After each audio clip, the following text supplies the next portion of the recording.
of the Elizabeth School District to order at 6:01 p.m. Can I get a roll call? Director Fletcher. Here. Director Hunt. Here. Director Kay. Here. Director Olson. Here. Director Powell. Here. All right, let's stand for the Pledge of Allegiance. Pledge allegiance to the flag of the United States of America and to the republic for which it stands, one nation, under God, indivisible, with liberty and justice for all.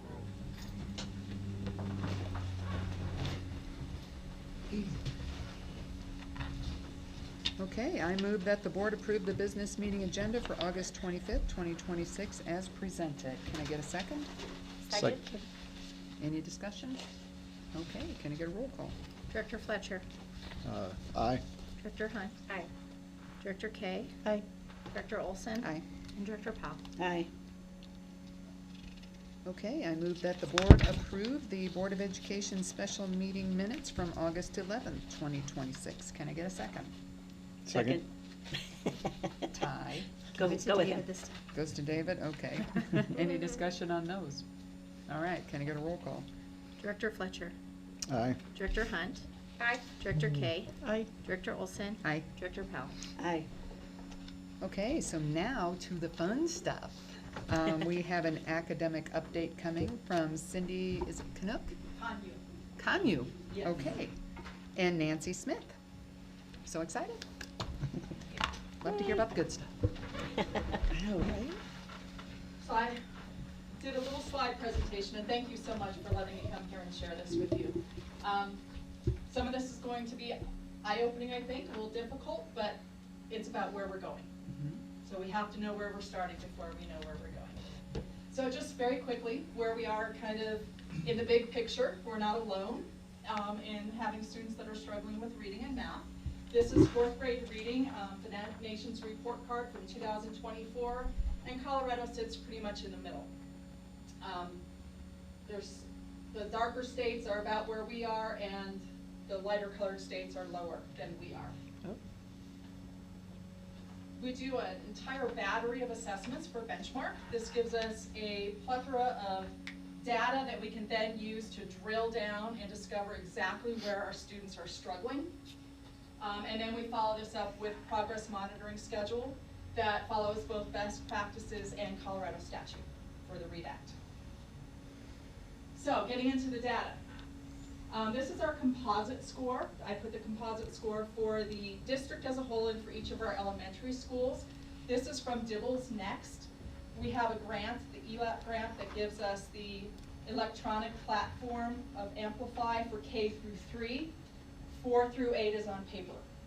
So these are just going to be K through 3 statistics right here.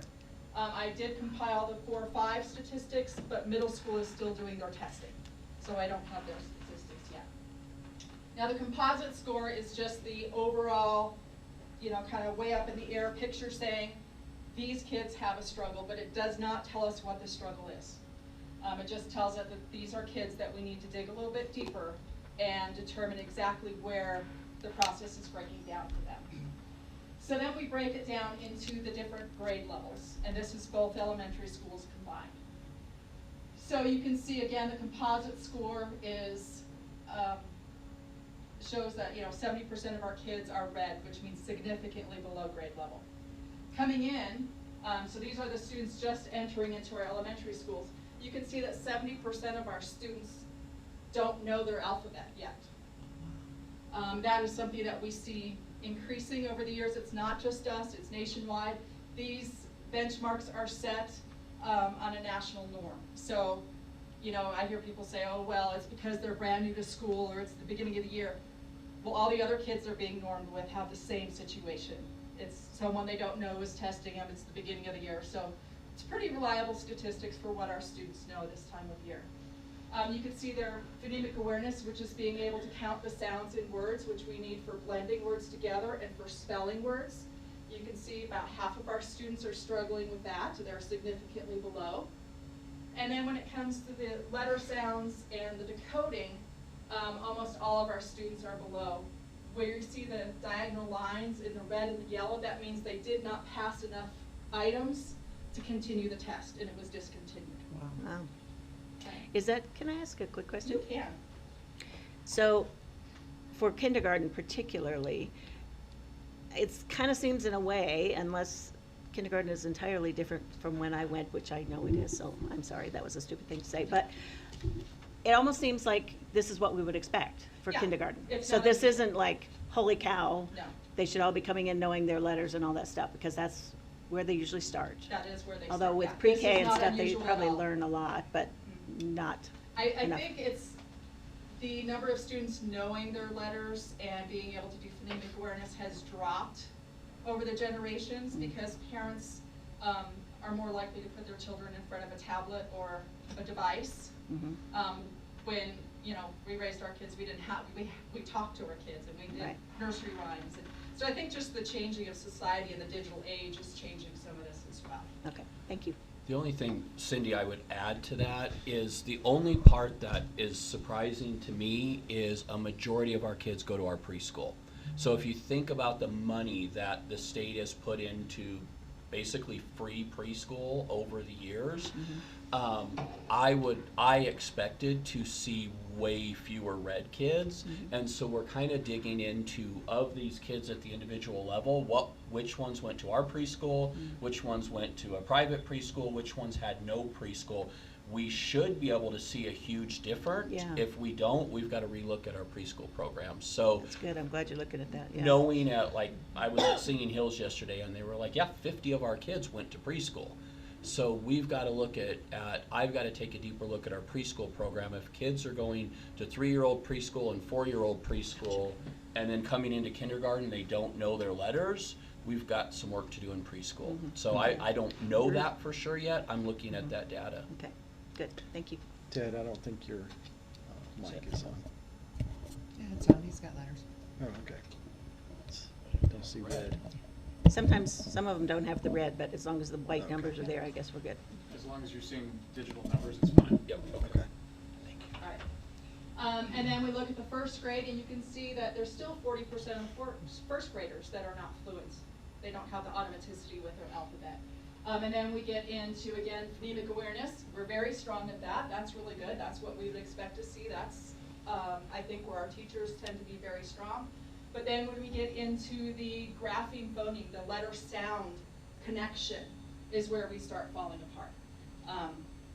And that holds true for all the grade levels. You can Oh, see, wow. Oh, decoding is the big thing. starting second grade, we're not doing phonemic awareness, we're not doing the sounds anymore, we're just doing that letter sound matching. And when was this assessed? When were, The beginning of the year, this was just, on the Just assessment last- days. okay, okay. Yeah, Okay. yeah, a couple weeks ago. Yeah. Whoops, sorry, third grade. You Mm. can see we still have, and you know, I mean, you could look at this and say, well, you know, only 33% aren't reading at grade level, but I look at it like, line up 10 kids in your class. Pick 3 of them that you're gonna tell, sorry, you don't get to read at grade level. But, I mean, we can't do that. We need 100% or 95%, which is the statistical max, I think. And then yellow is still below It's still grade below. level, so it's like Mhm. more like 43% If you're instead. red, you're probably 2 or more years below. Yeah, Yellow's probably a year below. okay. So you can see we have a number of students that are in third grade already, 2 years below. Fourth grade, we can see the same. When we do the maze, we add this in now. The maze is a combination of reading automaticity, accuracy, and comprehension. You go through and they have to circle a missing word in sentences. So if they're very accurate, but a slow reader, they may not make the benchmark. So it's not just about can they comprehend and get all of them correct, because they might do that, but they might not be fast enough to be at benchmark. And then our 5th grade results. That's scary. So we have our work cut out for us. We definitely do. What I do is I take all that data and I throw it into spreadsheets that we can sort. These spreadsheets will track, I like to track the percentage of the benchmark because that tells me when the benchmark moves, I can see are we closing that gap. And I can track that over benchmarks throughout the year. So I create this, I keep this updated, I share it with teachers and with administration. We also do a spelling assessment, and my interventionists and I type in every single elementary student from 2nd grade up. We type these up and it goes across, and so you can see exactly where students are missing the patterns. So for this, if I was working with a teacher, obviously the first thing they need to work with are the digraphs, TCH, DGE. This tells them exactly where their kids are struggling. If it's blank, the students spelled it correctly. But this is at a glance, you can tell where do we need the work. I do a similar thing with the writing. They have a rubric, and each of the columns is a different element on the rubric, and so you can look very quickly and see, okay, well that first column has a lot of green and yellow. Maybe we pull the red and the yellows and work with them, but the greens have got this particular element. But then you look at the ones in the middle that are almost all red, and that's like, okay, that's got to be a whole group. There's a lot of students that are struggling there. So I try to provide all this data in these usable forms for our teachers so that they don't have to do a lot of the guesswork. It's all right here. They can see exactly what we need to teach. And speaking of teaching, my favorite quote is, "Teaching reading is rocket science." My second favorite quote, which I think is what I'm really working hard here, is, "Every teacher deserves to know the science of reading, and every child deserves a teacher who knows it." Amen. So that is kind of my vision here. Mantra. So what we're doing is, my vision is wrapped around the structured literacy approach, which is proven by science and evidence. This is an infographic put out by the International Dyslexia Association. Most literacy gurus are associated with IDA, because if you can teach a dyslexic student to read, you can teach anybody to read. And so this is what works for all students. We've already started this last year with our explicit instruction, the how piece. That is what we worked on with the explicit, sequential, multisensory, using our data. We've already started this process last year, so this is something we will continue to fine tune. And then now we're working on this piece. This is the part we really need to bolster this year. So you can see there's two sections here to the what.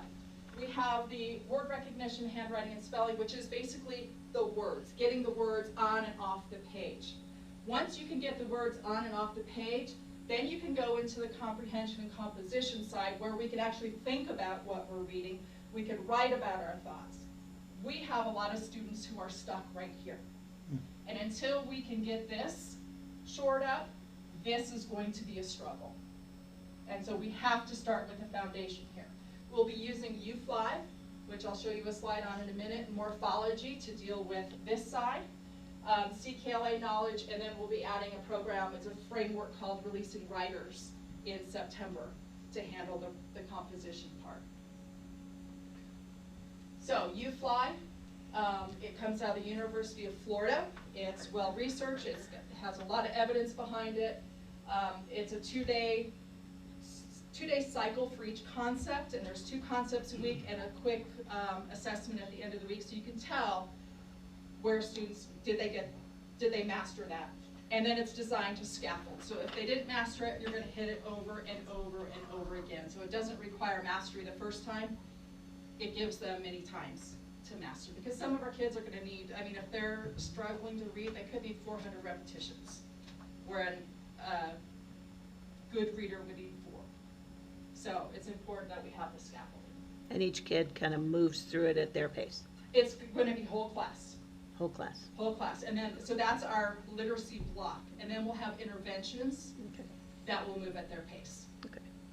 Yes, good question. And then the morphology, for our students in the 4th and 5th grades who don't need the UFly, because we have some that do need that basic phonics approach, we'll be doing some morphology. Teaching the top 20 prefixes and suffixes unlocks 97% of the affixed words in the English language. So very powerful just by learning a handful. In fact, the first 3 or 4 of each prefixes and suffixes are about 50% of the affixed words. So very powerful tool to teach kids this. And then we teach them how to do these word matrices, where they can see the prefixes, suffixes, and they can see how words are built, how suffixes are joined, and we have to double or drop or change. And it could be as simple as this. the word bin, which we always say bin, but it's really BE plus past tense suffix EN that we put together in bin, which we, of course, get lazy and say bin. So teaching children that, because if they know that, then they know how to spell bin. It's B plus suffix EN. Right? It's not how we say it, but that's where the word comes from. And so we've done a lot of professional development this year on this. Between last year and this year, we've done some certified academic language therapy program. Our dyslexia therapists or our reading therapists, they spend 200 hours with me of just class work, like PD with me. We have 2 teachers that are in their first year, one at the high school. We have one at the elementary. And then we have 2 teachers that are in their second and final year, one at Singing Hills and one at Running Creek. We also did an assessment on our new DIBELS that we have, the new program. That came as part of the grant, so that was a nice bonus, 7 hours of teaching teachers how to use the program. And then, because that's only K-3, I did another 2-hour session for 4th grade and up on how to use the paper versions and give the paper versions of the test. And then I did a fire hose to the face, 5-hour training on the science of reading. I started the summer thinking I'd have 2 days to do that, and it got shortened down by the time we would fit in all the other things to 5 hours, and so it was, you think I'm talking fast now? It was literally fire hose to the face, but we will revisit that. It's, you know, we had to lay some groundwork. So upcoming, we have UFly Foundations. I'll be teaching teachers how to use UFly. We use these little mats to blend with. So it is multi-sensory and manipulative. So my husband and I and the interventionists have done 375 of these. Oh, wow. Oh, wow. So Cindy's being modest. She could have just bought them, but she was responsible and saved the district thousands of dollars by creating them herself. they're about $10 to $20 a piece. Wow. Yeah. So, Well, thank you for that. yes, so, Wow. yes. And your So- husband and, And they're gonna use these forever. Take care of them. yes. We're using them until I retire at least.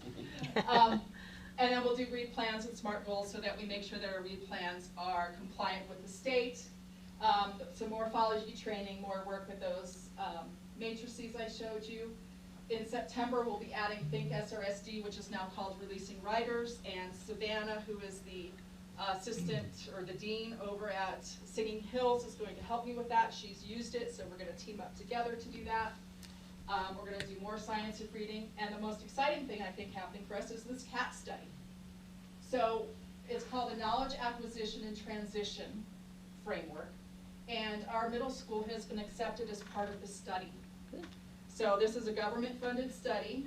It's with Dr. Kay Wijikumar from Texas A&M. She's a fabulous researcher in the field of literacy. And one of the great things is that they provide us with all the PD coaching support. If we have a middle school teacher, it's for 6 through 8 middle school ELA teachers, if one of them is struggling, we tell them and they fly a coach out here Oh, wow. to have one of them work. All part of this grant. All part of it. That's No amazing. cost to us. That's amazing. So we will have our training will be 1 evening and 1 full day in September that they're gonna fly out and do in person. Wow. So really great opportunity. That's the framework. You start with vocabulary, then you go through the text. It works with whatever text we're using. Then you select what type of text structure is it? Is it cause and effect? Is it chronological? You generate the main idea, you extend that into a summary, and then you move into inferences. And not only are the students creating this, but then there is a multiple choice question that is written in state testing format that students then have to match their answer to the multiple choice answer, because what they found in this study is students often know the answer but cannot select it from the distractors because the distractors are written to confuse them. And it's funny to hear Dr. Kay talk about this because she doesn't say nice things about adults trying to confuse children on tests. Word. But part of this is a strategy. So you've created these answers, and now how do you translate your answer to find the correct answer? Great results. They've had Southern Texas, I think somewhere around Brownsville. Classes that use this had 100% proficiency on their Wow. state assessments. Wow. So, you know, and that's by an expert. So we'll get there. Don't expect it first year. We'll get there. But anyways, that was it. Fast, furious. Loved it, loved it. Cool. That's awesome. Now, the University of Florida, I looked that up before, that kind of has a little bit of dyslexia, Mhm. like training in it. Does it help you to teach? Yes. Yeah. Yeah, you know, the thing about the dyslexia training Mhm. is dyslexia instruction is how we should teach all students. Okay. If we taught all students the way we teach students with dyslexia, Mhm. we wouldn't have these gaps. Nice. But I think I just read a statistic that said there are still over 20% of college prep or teacher prep programs Mhm. that are not teaching the science of reading to their teachers. Wow. Wow. So our teachers don't know any better. Is I that mean, the they know what they've balanced been taught. It's not their fault that they literacy? don't know. Yeah. So that's Wow. why. This is really, We really are glad. exciting. I Wow. love it. That's And this is a amazing. great opportunity for our teachers. I mean, it's gonna be great for the students, but this is a great opportunity I for our know, it's teachers. fabulous. Yes, They're Very gonna get excited some about great it. support. yeah, I bet they are. I bet they're really gonna Yeah. be excited to, They are. to I get mean, this training. they're like, I had one teacher say, okay, that fire hose to the face training, are we gonna do more of that? Yes. Yes, as a matter of fact. Awesome. Cool. I have a couple questions. The teachers that are receiving the instruction goes to the 2-year Oh, the instruction. take flight? Yeah, yes. do they have to sign on with us for They some do. amount of time? They sign Okay. on for 5 years. Okay, good. Because it's a very expensive training. Yes. And I'm not sure, are we gonna be doing it at Running Creek this year, first year? So still kind of, so one of the things that we are gonna have to decide as a group is we have reading interventionists at each of the elementary. We added Celts to some degree last year, not all the way through.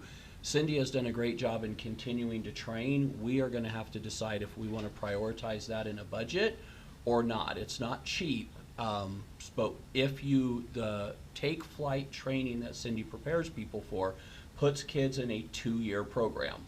So what I don't want to do is do what we did last year, which was put middle schoolers in year 1 of take flight, and then we didn't have anybody to teach year 2.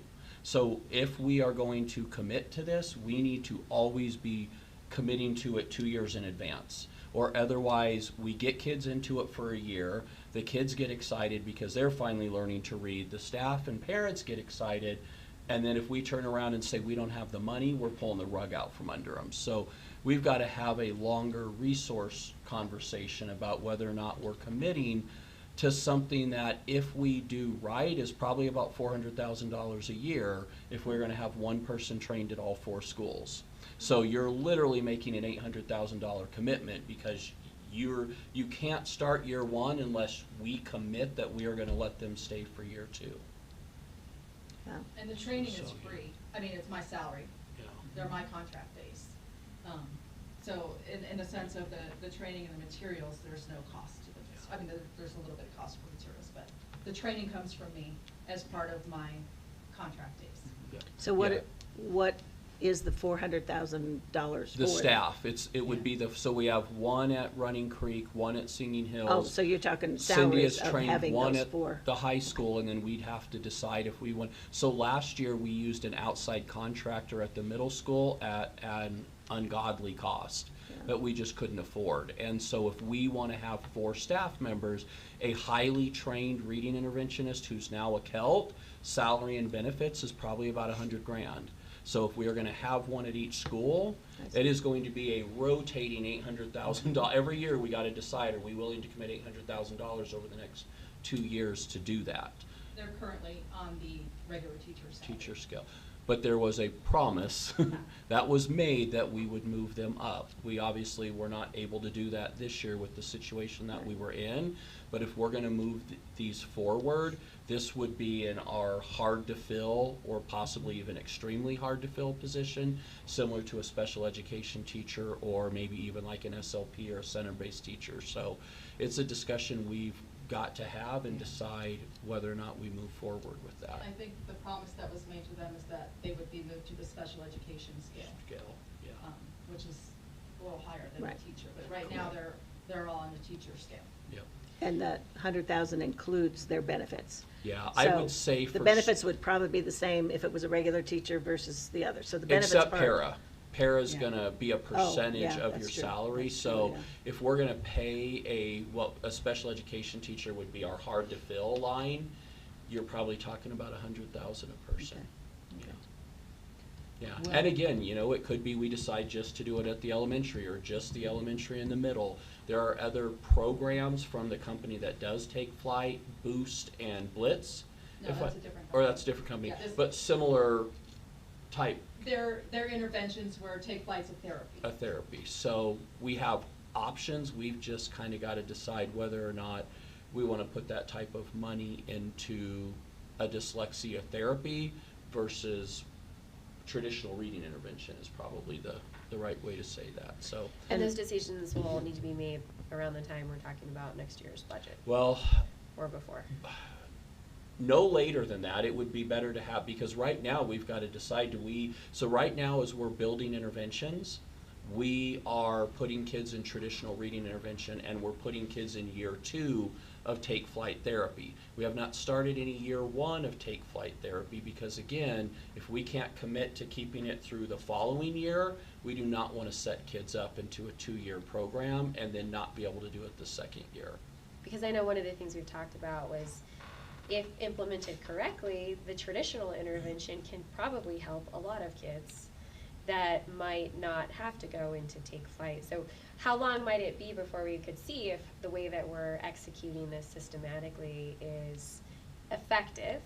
And then we know like what number of students we're talking about might actually need more intense So help. regardless of the program, whether we use a therapy or an intervention, we have kids that are years behind. It's not something we can close in 6 weeks. It's going to take, for some of those kids that are, 5th graders that are reading 7 or 8 words a minute, it's gonna take us several years to get them where they need to be, because that gap is huge. So, Take Flight comes from the Scottish Rite Hospital for Children. It is truly a therapy, very intensive. The interventions are going to be, it's kind of like going to a specialist or your regular doctor. Both are gonna get you there eventually, but one has more ability to be prescriptive and diagnostic because they're so well trained. If that makes sense. The training is different. Yeah. For sure. Yeah, a traditional reading intervention system like we're putting in place is going to take care of a large majority. You are still going to have kids that is not enough for, that moving into a more scripted OG type therapy over a couple years could be needed. And so it is a resource question we're gonna have to wrestle with. I don't know that we could specifically say a certain number. I mean, there's some of the data, and Cindy knows it better than I, but yeah, if you say, X number of kids, probably have dyslexia, that does not mean that number of kids need a scripted 2-year program. But there are going to be a percentage of kids that probably anything less than that aren't going to get as far as they could get. That will still help every kid get better, but there could be some kids that we don't get as far as a scripted 2-year program would get. But unlike, I think, probably what might have been maybe an initial plan by one, is it can't be the intervention for all, right? It's almost a tier 3, like something we would do for special education. We can't leave out the tier 2, right? Tier 1, just good first instruction should take care of 80-85% of our kids. A good tier 2 intervention should take care of, another 10 to 15. And then you need that tier 3 Could be for dyslexia, could be some other really specific special education learning disability. Some of those have research-based programs, some don't. We just happen to know way more from research about what a kid, with dyslexia takes to get across the finish line when it comes to reading. We don't have that level of data for math or some of the other things where we have this scripted of a program. But it is very expensive. Yes, it's resource heavy. There are kids who absolutely need it. A majority of our kids, we can probably get there or at least very close without it, but it is going to be a decision. It is a Peter and Paul, right? Like, if we do that, there's something else we can't do. So we're going to have that decision at some point. It's a very, I've had some very honest conversations with Cindy. I absolutely appreciate the program. Cindy's dynamite. So are the folks that she has trained. I would not have made this decision a year and a half ago because we didn't have the resources to pull it off. I think what Cindy had envisioned to be able to do this really well is the right way to do it. I don't think we were fair to Cindy in our ability to be able to afford it. So we've got to figure out how we move forward with that. Yeah. Are there any grant options? I don't know. We'd have to look. I mean, there might possibly be, money out there to help kind of offset that. We haven't looked into that, or at least I CCU, haven't. for this last cohort I did, my QI in training is from CCU, and she had gotten a grant for Take Flight that could possibly benefit us somehow too. I'm not sure. We don't know the details yet, but That would be awesome. Yeah, yep, absolutely, yeah. and it would be, I would think just statistically, 2 to 3 groups per school, and the rest of it would be regular straight intervention. So the CALT would only do 2 or 3 groups, and the rest of their day would be traditional intervention. It wouldn't be, we don't have enough kids to do CALT work all day. And we don't traditionally do K-1 kids, correct? No, it's and already so it's second grade. really you want to wait and make sure that everything else has kind of caught up and has failed almost, right? When you think of like a response to intervention, you're literally trying things, letting them fail, and then getting more and more prescriptive. So, and I would guess we probably have a higher number now than we will 3 or 4 years from now, once we've changed some things. But when you have 70% of your kids coming in 2 years below grade level already at 5, you're going to need some intense intervention, for sure. But the training Cindy's doing, right? She did a ton of training with new teachers, a ton of training at back to school. Her and Nancy both, and then they'll both have trainings in each of those PD days that we've set up on the calendar going through. So it's not a one shot and you're done, right? Every month to 6 weeks, we're going to cycle back through, right? We've said purposeful environment, GBC, effective instruction, that's all we're doing.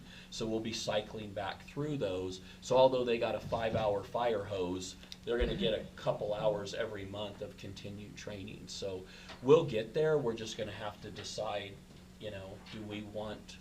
do we have that kind of money to spend to get really intensive with some kids? And so when you had the charts and the data up there, and especially once we get, into 2nd, 3rd grade and on up, and it was still very, very high percentage of kids not doing, grade level at all or nowhere near it.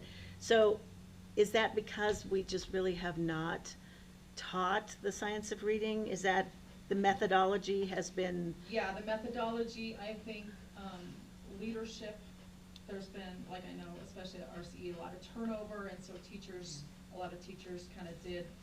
The minimum Well, or necessary? just their resort, they didn't have the guidance and the leadership to steer them, Yeah. Now, the way it's set up, both of us will be going into schools all the time and coaching and working with teachers so that the bar will be up where it needs to be. And we have the other interventionists in both subject areas that are there to follow up from you, Yes. and then it's a continuous thing. Yep. I wish Yeah, we the could just. system's been completely changed, just like I Yes. think you guys had a conversation last year about, and it was probably around math, right? If we start notice a kid falling through the cracks, we didn't really have anything, so let's resort to retention, right? We can't just keep moving them on. We now have a system in both reading and math where we know within a couple weeks where they're at, and if they start falling, we start adding more interventions. So we have those systems in place. The kids will not get to that point without us knowing and doing something about it. Yeah, because we did just put that policy into place last year. Correct. That was what I think by the end of the first semester, if they're at their assessments then, if they showed X amount of time or X amount of grade levels low, the parents were sort of advised, and there was interventions given, I think. And then, but if it was not improved enough by the end of the third quarter, they were told essentially that likely your child will have to be retained. Yeah, and we won't wait that long. Yeah. Like we already, I spent yesterday with every grade level in Singing Hills looking at data. Today we were over at Running Creek looking at data. Nobody's waiting that long. Like we know week to week. In both elementary schools, every Tuesday during their joint planning, they come in and meet with their principal. They're looking at this data. They're looking at progress monitoring data. They're adjusting intervention groups. They're adjusting literacy groups. We can't wait till the end of first semester to see that a kid's not where they need to be. We have to know week from week if they're growing or not. So these assessments are happening every week? Every other week. So other progress, week, so For the, reds. yeah, For progress reds. monitoring, Okay. where we'll look at that. But the benchmark that Cindy was talking about, that happens again at winter, that happens in the spring. Nancy's done the same thing for math. We're working through, we don't have the same level of research and assessments and interventions in math as we do in reading. But we have some off the shelf, we have some that Nancy's developed. So those kids are getting assessed as well. So if you think of in reading, where Cindy's like, will progress monitor these kids, say in oral reading fluency. In math, Nancy would be progress monitoring them in number sense or operations or those types of things. So we'll know long before That's good. the end of, like if we have to retain a kid, we failed. We absolutely failed to move them forward because they will not slide through the cracks. Good. Like it. At least. Well, hold A for, question before I. yeah, and Nancy's heard me harp on this. So what are we doing? So if they're 2 years, they're already 2 years behind right now. Then what are we doing to inform the parents, get the parents on board? Is there a plan to, because you only have them for so long in a day, and the parent has them, but some parents may not care. But most are gonna be that, I would love to help my child, but do not know how. So that would be the interventionist sending home things to do. With Take Flight, there's homework, Take Flight has that all worked into it. It's already there, the homework's there. There's calendars for parents to sign off on, but the interventionist would be sending home stuff for parents to do. Okay. Yeah, for And- example, at Running Creek, we put kids in intervention groups today, so every parent will be notified, your kid is now in intervention, here's the skill deficit they have, here's what they're working on. And so they'll all be notified, because you need to know if your kid is in a reading intervention. And so that's not just your red kids, that's your red and most of your yellows. And are the parents signing off on something that they've been notified, or that they understand it, or Um, something? I've never done a sign off in the past. I mean, it's something we can do. We want to make sure they know Yeah. that where their kid is at, where their kid is struggling, right? For reading intervention, same for math. We're diagnosing to try to get down to like that lowest skill so that we can build that and grow. So we want to let them know, right? If they're struggling with decoding, we want to let them know what decoding rules they're struggling with. As Cindy showed, if it's digraphs or if it's consonant blends, there's stuff we can send them to say, here's how you can help your child with this, and that will change, right? In that intervention, if they're working on decoding and all of a sudden now they can decode, chances are they're going to go into a fluency intervention next where they're working on accuracy and automaticity.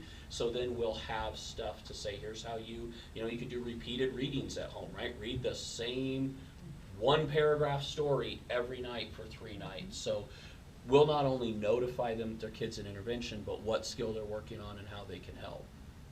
Is this because I know they spend all day in school, so how much time after school will these interventions take? Does it Um, just depend on the child? Yeah, I know, I can speak to Take Flight because that's concrete. Right. It's about 15 minutes. Okay, So it's not maybe like 10. all night or No, something? some of it's Yeah, 5 'cause it's minutes just- and then about yeah. 15 minutes of reading. Mhm. Yeah, it's just practicing handwriting because our handwriting is one of the things we're working on this year. An actual cursive? Cursive, Woo! well, we have some 4th and 5th graders that have to learn how to print. Okay. So they're gonna be kind of case by case, working on the ones that need to print, and then the ones that are ready for cursive, yes. Yeah. I love the fact you're bringing cursive back. I do too. I do Cursive too. is so good for the reading brain. Oh, my It is. gosh. It Yes. is, It really it's is, incredible. yeah, yeah. And Cindy in fact- wanted him to type all day, I No, told her I no. didn't. I am celebrating the fact they're not on there. Yes, hallelujah, we are too, we are too. Quick Yeah. story, I was at a conference and there was a neuroscientist speaking and she made everybody shut their computers and take notes by hand because that's how science says your It gets brain it in your brain, works. it's true, I find it myself, even if I can't necessarily read what I wrote afterwards, Yeah, but just- having written it down, Process. I am processing it while I'm doing it, yes, because Process. sometimes I look back and I'm like, I'm not quite sure what I wrote there, Yeah. but, yeah, because I'm No, writing it's really intense. fast, and that's my excuse, and I'm sticking to it. So kind of back to do the parents know and sign off on it? I guess I would just ask you to consider that. I'm not gonna say absolutely do it, because, I'm not in there and I know that this is gonna be one more step, but, we keep going back to our parents' rights and responsibilities. I always say it that way, and responsibilities, policy, because it's not all up to the school, and we have to get the parents to understand their part. And especially in an intervention type situation, and then they need to understand the things that they need to work on, and that they are going to be expected to make sure that their student does this, or help them with it when they need to. And if they need help to help their student, they need to come in and talk to you. So I guess I would just ask you to maybe consider how that can be For the Take Flight. put into it as we much do as that. possible. They Okay. Take Flight is by permission, Okay. so Oh, parents. yeah, so they would have to know, yeah, Opt them into it. yeah, okay. Yes. So anyway, just But my yeah. thoughts on that. Ted, are kids ever getting interventions like during the school day? And are they missing class, like other classes to Yes, get so all intervention? interventions during the school day. Yes, so if you look and 'Cause each, She mentioned 15 minutes like after school. I think Oh, that that's with was parents. Well, that was the for parents, yes. Okay. the all work right. they're doing. Yes, so I'll use Running Creek as an example, right? So if you are, let's say, a 3rd grader, you start off the day with a 2-hour literacy block, you have a math block, you then have a block that is either social studies if you are at grade level, or reading intervention if you're not, and then science if you are at grade level, math intervention if you're not. So yes, kids get that during the day, otherwise it's not guaranteed. And as much as we don't ever want kids to miss science and social studies, if you can't read, you're not accessing social studies, and if you can't do math, you're not doing science. And Are kids like missing out on opportunities to like learn information that's needed for like tests and quizzes and things like that? And how do they make that up? So most of that is, what's the word I'm looking for, like supplemented based on the reading material you're reading. So if you're in a reading intervention, they're getting enough varied material that they are learning social studies, science concepts, ask things that, like yeah. that. And when you look at an elementary, so maybe the last 20, 25 years, especially since No Child Left Behind, in a majority of elementary schools, science is a special. It's in the specials rotation. So kids, oh, absolutely. So kids aren't getting it every day. Even here in this district, when I met with Singing Hills teachers yesterday, they're like, we can't teach social studies all year. We can't teach science all year. We never had enough material to teach them all year anyways. So I think sometimes people are shocked to hear a kid in kindergarten might lose science or social studies. Guys, they haven't got science or social studies routinely for years. Well, kindergarten is too early for that. Yeah, and so they'll But still by third or get fourth some grade. of those major themes, but it's going to be because that's the reading material they may be getting as they get older. Yeah, and I guess the reason why I asked the question is obviously being able to read is very important, or understanding the basics of math. But if kids are already struggling in one or two of those areas, and now they're getting Fs in social studies and Fs in science because they didn't learn the material in class with the rest of the kids, that overall can just be very, You mean as they get older and get Disappointing. out of intervention? no, like in general. So like if you got a 4th or 5th grader who's in interventions and so they're not going to science. But so they for wouldn't get whatever an reason. F because they wouldn't be in, they wouldn't be So they're not scheduled. getting, like, that's just not great for them. Correct, like think, all. yeah, think of like a middle or high school. You're scheduled into Okay. reading intervention, math intervention, and PE, art, There is music. no missed class There because is they no were missed not class. expected to learn science or social studies. Unlike a Correct. pullout. Yes. Yeah, they're Or not they would pulled be out, missing. it's a class, correct. Okay. And the other nice thing, and this happens especially well when you get up into like middle school, it motivates kids to get out of that intervention. They're working hard because they want in some of those classes. And the amount of kids that are in those intervention classes is going to be huge right now. I mean, you're looking at the elementary, probably more than half, at the middle school, probably 2/3 that need to be pulled out for intervention. That is not going to be the case 2-3 years from now, right? We're going to be talking, so you think of that kindergarten class that has 70% of their kids read. In the past few years, the next year it would have been 70, and the next year 70. Now you're going to see that go from 70 to 30 to 10 by the time they get to 2nd grade. So you're going to have very few kids by the time you get to 2nd grade and on, which is where you traditionally start really accessing science and social studies. They'll be at grade level and in those classes. It's going to be a couple years, like Cindy said. We look at some of these 4th and 5th graders that are 2-3 years behind. They're not getting caught up in 6 months. Now, these young kindergartners that are coming in with 3 hours of literacy instruction a day, we'll get them caught up pretty quickly. But 4th and 5th graders, those gaps are so huge. Like it could be the whole year before they get out of red. and Like a into yellow. 4th and 5th grader that's red will not get out of intervention at all this year. They will be in intervention in 6th grade, probably 7th. Because you got to remember, at the same time, the standards and the complexity of text is increasing. Right. So you can't just, if you think about it, a goal would be to get a year's growth at a year's time. When we look at like our MGP, our median growth percentile, which will come out in a week or two, if you're only getting a year's growth, that's great if you come in green. Our kindergartners can't get a year's growth, or we will stay 30% proficient forever. So you've got to look, what most schools aim for is maybe a year and a third, which means it takes you another 3 years to ever get back the 1 year you missed. So it's going to be some of these kids that the last 3 years have just fallen behind every year. It's going to take 2 or 3 years to catch them back up. That's if we can get a year and a half, a year and 2/3 growth, which is the system we've designed, is to catch those kids up. Our median growth percentile is going to go through the roof at the end of this year, but that doesn't necessarily mean that all those red kids will all of a sudden be green. They didn't get that. It's kind of like our budget, right? Didn't get that way overnight. Sure, not going to fix it overnight. Now for yellow, the kids that fall into the yellow category, it's much more likely we could see faster Moving into improvement for green, them. yeah. Absolutely. You look at a yellow kid, kid could be reading fluently, they're just not comprehending. You teach them, that, Skill. the CAT study type framework format, they may knock it out of the park. Or we get them in a reading intervention and find out they just had a few holes.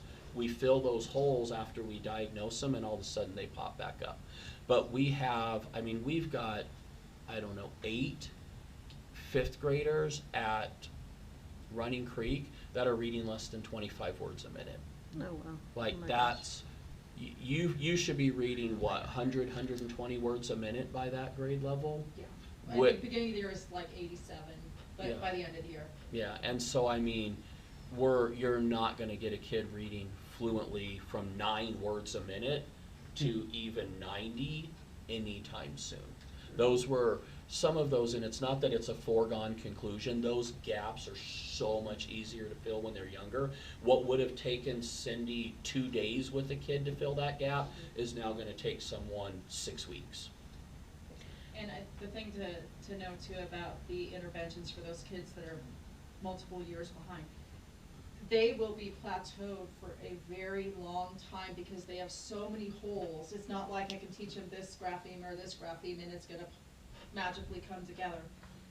You have to lay this entire foundation and they have to practice that entire foundation before we start to see a lot of growth. So, for example, in Take Flight, I don't know if you know, but I used to run a school for students with dyslexia. And you would see kids that would be plateaued for the whole 2 years. And then towards the end, or sometimes right afterwards, all of a sudden it would all come into place and they would take off and be reading like crazy. But it's just, you know, like building a house. I mean, the foundation is not there. It takes a long time to get that foundation solid enough to where they have the confidence to then take the skills they learned there and you know, internalize them. And so the growth will happen, but it may look like this. And just because it's like this doesn't mean they're not growing and learning. It means that they are that far behind, that they have so many holes to fill in that you're not going to see growth. The measurements are not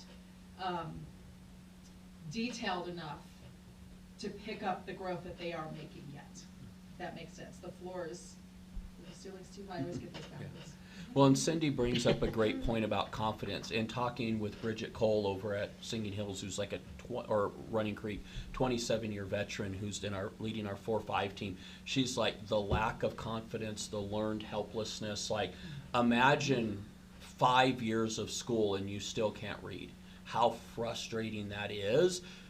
She's just working on, like, guys, you can do this. So, like, don't give up already. Don't quit on yourself. Like, there's going to be a almost cheerleader component right next to the explicit instruction of making these kids believe in themselves again. Because, I mean, imagine being 10, 11 years old and you've already given up on yourself. I mean, these kids already think their future's predetermined because they have struggled for years and they're just used to not being able to do it, which oftentimes turns to behavior problems, some of those types of things. So we've got, when Cindy talks about that plateau, it's not just you've got to learn all these skills once and wait for the spiral to kick in. We're also working on confidence, self-esteem, learned helplessness. I mean, you have kids who are like, I can't do this, and they're used to the teacher going, okay. Right? Like, we didn't have a system that said, no, that's not okay. We'll get you over here into this class where you can do it. Well, there was nowhere for them to send that kid. There was nowhere. Yeah, and now with the system we have, are those low reading groups in 4th and 5th, I think some of them will have less than 8 kids in them. So we now can say, yeah, I can give you the individualized attention. I can walk over, sit down next to you and say, no, you're not giving up. You're going to keep working. I'll sit right next to you until you're done. That is not going to happen when you've got 25 kids in class and some are GT and some are down here and everyone's in the middle. You're just trying to stay alive, which is why you've heard me say over and over again, when you look at where our scores are at, this is not for lack of teachers trying. This was a system that they were in that was never going to work. You have to create a system that allows your people to do their best work, which is what we put them in now. But it's heartbreaking, honestly, to watch some of these kids struggle when they just didn't need to. But the system we have in place is going to catch them up. It's just, yes, for some of those kids, it is heartbreaking to watch how long it's going to take. And the behaviors will change. Yeah. I'm sure it will. Yes. You know, and you look at juvenile offenders and the number of them that are, I think it's like 85% of kids in juvie can't read. Yeah, You know, I mean, we're changing lives. really, truly. You know, there is a connection between the school to prison pipeline. Yeah. They base prison beds on the number of 4th graders that can't read, and it's accurate. Oh, wow. They can tell you how many beds they need based on how 4th graders are reading. I think I've heard you say that before, yeah. You know, we can't look at those 4 kids out of 10 and say, sorry, 60% isn't, you know, 60% is good enough.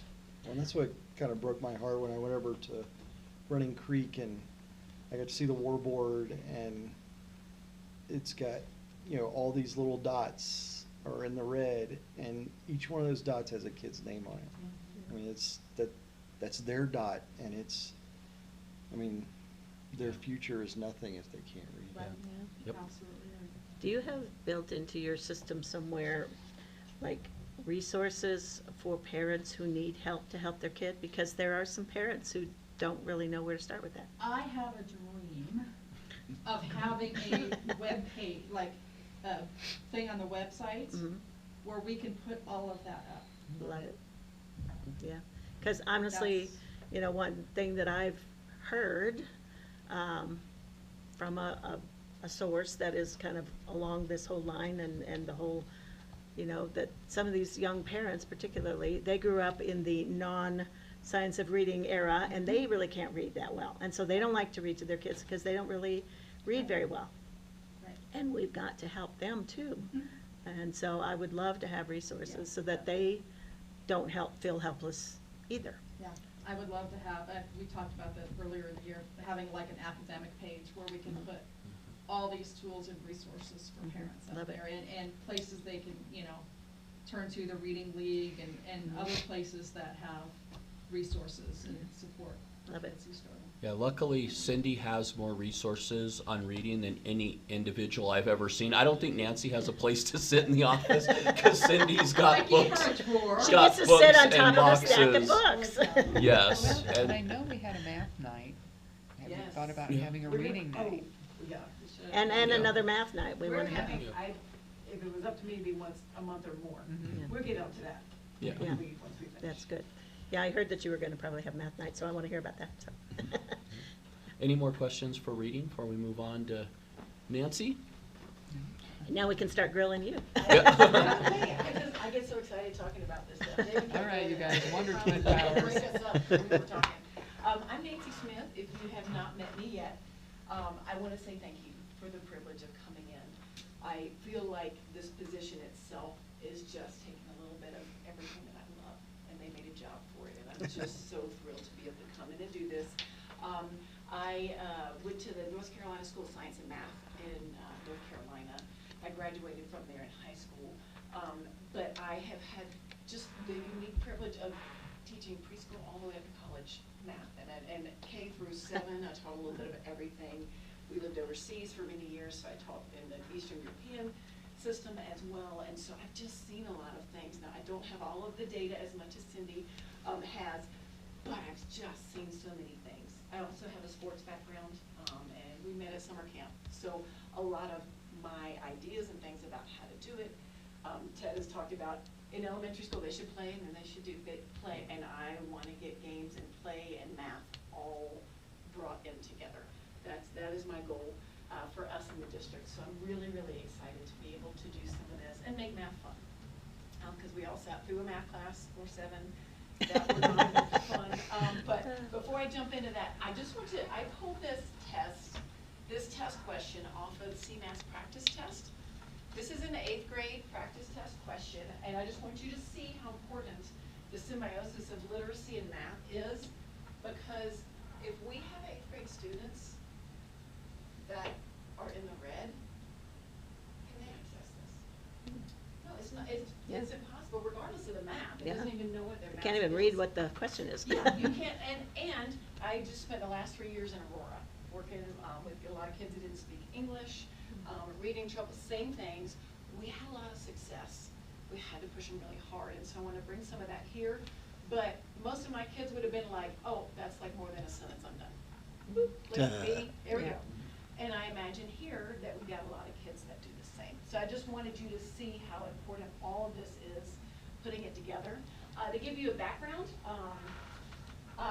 we are putting together, I've got spreadsheets. If you want to dig into the spreadsheets, you might want to with me. We'll let you report to us, Yes. David, So thanks. here's what we're done. I'm trying to get multiple data points for kids in math. We gave a beginning in the BOI as beginning of the year testing, just to see. We used CBM, which is curriculum-based measure, and Kelly Perez, who's at Running Creek, it was something she was familiar with, so we jumped in, we decided to do that. We got in there, and we realized kindergartners and first graders can't take a 45-question multiple choice test. So we've spent the last few weeks revamping their test and creating one based on the standards. That's an oral test. So we'll have that data. That's probably going to say, I'm still over there in the mornings. Teachers are still quizzing the kids on the math stuff. So at the elementary schools, they did the beginning of the year test. We'll have all that in the spreadsheet, where all they are, same thing, red, yellow, green. And then from their composite score, then we're gonna flag the kids that need intervention. And then from that, we'll sit with the teachers and review the tests. So what I'd love to do over the next few weeks is teachers sit down, here are your third grade tests. We're looking at the standards and what standards they're missing. So we'll be able to like laser focus in, oh, this kid can't do two-digit addition. Okay, this kid doesn't know their multiplication tables. I'd like to do it with the teachers because I think the first grade teachers that are doing the oral test, they've come back and they're like, oh my gosh, I didn't realize all these different things that my kids can and can't do. It's informing them about the standards. It's informing them about what they need to teach. And it's informing them about what they need to focus on, things that are missing. So it's very similar at the middle school. We did a beginning of year test for them. Their composite score, we'll flag those kids for intervention using that. We also have CMAS data. So here and here, 4th and 5th grade, we've got this beginning of year test, and we can map it with their CMAS data as well. That just gives us two data points, and also it means that our principals, when they sit down with parents, can have this conversation, and here's the data, and let's talk about your kid and where your kid is. And if you want to skip a grade, don't skip 7th grade math if you're not like just killing it, because so much is based on that. So it's informing our conversations, and then hopefully when it's parent-teacher conferences, they will have multiple data points as well as the grades to talk to parents about where kids are. And then high school is a different bag. Okay, so what we did in high school is we gave them the end of year 7th grade test. Not everybody, but the red that you saw from Cindy is heartbreaking in high school. Your 9th and 10th graders, and probably some 11th and 12th. We have to sit down and dig into some data this week.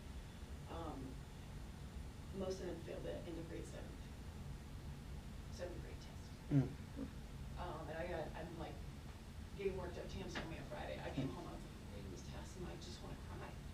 Because we've got at least over 40 9th graders, over 40 10th graders that score below 50 on the 7th grade math test. So that's where we are. Question is, how do we make some progress? So for right now, we can come in and have more discussions about what to do, but I feel like the hair on fire, we gotta fix this thing now, is really in 9th and 10th grade. And I've been going over to the pre-algebra class and just sitting in and watching. And kids just, they're not bad kids, they just don't know.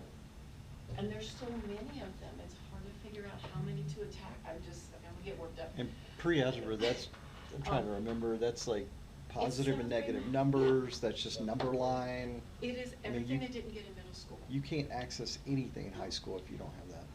You can't. And so we are gonna have some hard conversations, because there are gonna be some kids that are in the upper grades that, if you failed that test, how can I in good conscience, even if you're a junior, say you should go into algebra 1? We're gonna set you up to fail. So just know that conversation is gonna be happening soon. So I'm gonna go through a past and a present and a future for math intervention and what we did. So the past was on our PD day. We kind of went through SCUM. And Two Cs, two Cs. And stand up. They're gonna show you, the S part was for the standards. I teach you some of the math standards. They're really not hard. So here's what we did. We broke up into groups. They went through the math standards. And then they wrote example problems from each thing. And there are 4 different math. There's numbers and operations. Okay, you have to do measurement and data, algebraic thinking, and geometry. And so we have like 4 of these different ones, and I'll keep pulling them out on PD day, so that the first grade teachers know that they need to be able to write the next number all the way up to 120. Kindergarten, okay, it's a little bit lower. They need to know their numbers and place value. So we start with place value, and then it builds to place value here in the 4th grade. And then you get into operations, and then it just builds and spirals, for better or for worse, from there. So I just wanted you guys to see an example of what the teachers built. So they went through the standards themselves, so familiarize themselves. They come up with examples in all the 4 different areas, and we're gonna keep pulling that out. So they know, oh, my kids should come, I'm in 3rd grade, they should come to me knowing this, and then they need to know this before I send them to 4th grade. Thank you, guys. Can I make one quick comment about the advantage of this is we have a lot of teachers that thought they had to teach everything. And And so you know what happens when you try to teach everything, you really get You nothing teach done. nothing, yeah. So for them to go through and learn the standards and prioritize the standards has been incredibly enlightening for, well, I can speak for the middle school. You know, where the math teachers actually know exactly what to teach and what to focus on based on the frequency of that question or that subject coming up on CMAS. So it's been really valuable. That's good. A lot of pressure off of them to, Yeah, and they just didn't know, and they're like, oh my gosh, I gotta get the good curriculum, I gotta get, okay, so we have no money, so we're going, our thing this year is free. So we're looking at free, and we'll be talking about that, because, you see how detailed this is. Math, you can intervene and you can fix stuff, you don't need to be a rocket scientist and pay, but iReady was asking for $32,000 just for access to like teacher materials. We're gonna make it, and you know what, our teachers are gonna know the standards by the end of this year. So we front-loaded a bunch of that with the standards, then we had, the, 4th through 8th grade teachers took CMAS test, or practice CMAS test, to get an idea, because it's one thing to know that, you know, how to do, I don't know, long division, but they're not asking you, there's 1 or 2 questions on there, that's straight long division, and putting in a word problem. They need to know the types of questions. We will go and do that again before CMAS. so the teachers are taking the CMAS, so they understand it? There's a practice test online. Okay, cool. So they understand, that's why. I Yeah, pulled so out they each know question. what the kids are gonna be doing, yeah. Because you don't, if you don't look at it, you don't Oh, even yeah. know how they're asking questions. Yeah. Yeah. You can be teaching them, you know, 413 divided by 7, but they're not asking you that. They're saying that, I don't know, 413 kids got on 7 different buses and. that How many kind of kids in thing. each bus? Yeah. Yeah, so we went through that, we spent time with that. We had, Ms. Myers from Singing Hills, she went through the curriculum. So found an online curriculum that many people have used before. It's Eureka Math, it's created by teachers. And it has an outline of a yearly map, and then we can take their yearly map and be like, oh, I need to hit these 3 things first, I gotta move them to the front. And they're broken up into different modules, so they're mobile. And teachers can focus on the things that are on the CMAS test that are gonna be measured. Some of our teachers, they are brand new. The new ones, first few years, they are just wanna be perfect. Like, they're just lovely people, and they just wanna, tell me where to go, I'll go do it. But they needed a path to walk. And so we got Eureka Math, that gives them that. Our teachers who've been teaching for 5 to 10 years, they can jump off and pull in this resource and this resource. So, but we had to give them something to go on. So that was Eureka Math. We also added a spiraling piece. The piece that I thought was missing, a major piece from iReady, was spiraling review. So everybody from kindergarten all the way up should be through Algebra 1, should be having their due now every day when they walk in is a spiraling review. Now, pre-algebra, Algebra 1, it's like the 7th, 8th grade math, but spiraling review and mental math. And we've got that component, and then we're teaching the standards. The hope is that that will give our kids what they need. So we went through the curriculum, then we talked a little bit about unit planning and how to backwards plan. K through 2, we have to hit that harder. We did not have time to do that and stuff. And then, big piece for me is the mnemonics. If you think back about Sokotoa, the ring the bell, Yep. PEMDAS, or please excuse my dear Aunt Sally, are some of the things. I want to hit that hard for them, but I got to get teacher buy-in. I spent the last 3 years creating a singing curriculum for 8th grade math. That's literally, kids weren't taking notes, half of them could not even write. So I just took all the vocabulary, we turned it into songs and chants, and they look stupid doing it, but we all look stupid together. The goal is to be able to bring some of that so that they have memory work. Because I would say 70% of my kids memorized the entire 8th grade vocabulary list and got almost 100 on their memory test at the end of the year. That's the kind of thing I want to bring and teach. But you have to teach teachers, we have to get over ourselves, and if you're afraid of, being silly in front of 8th graders, well, you got to get over that. Yeah. So that will be a slow build. It might take us 2 to 3 years.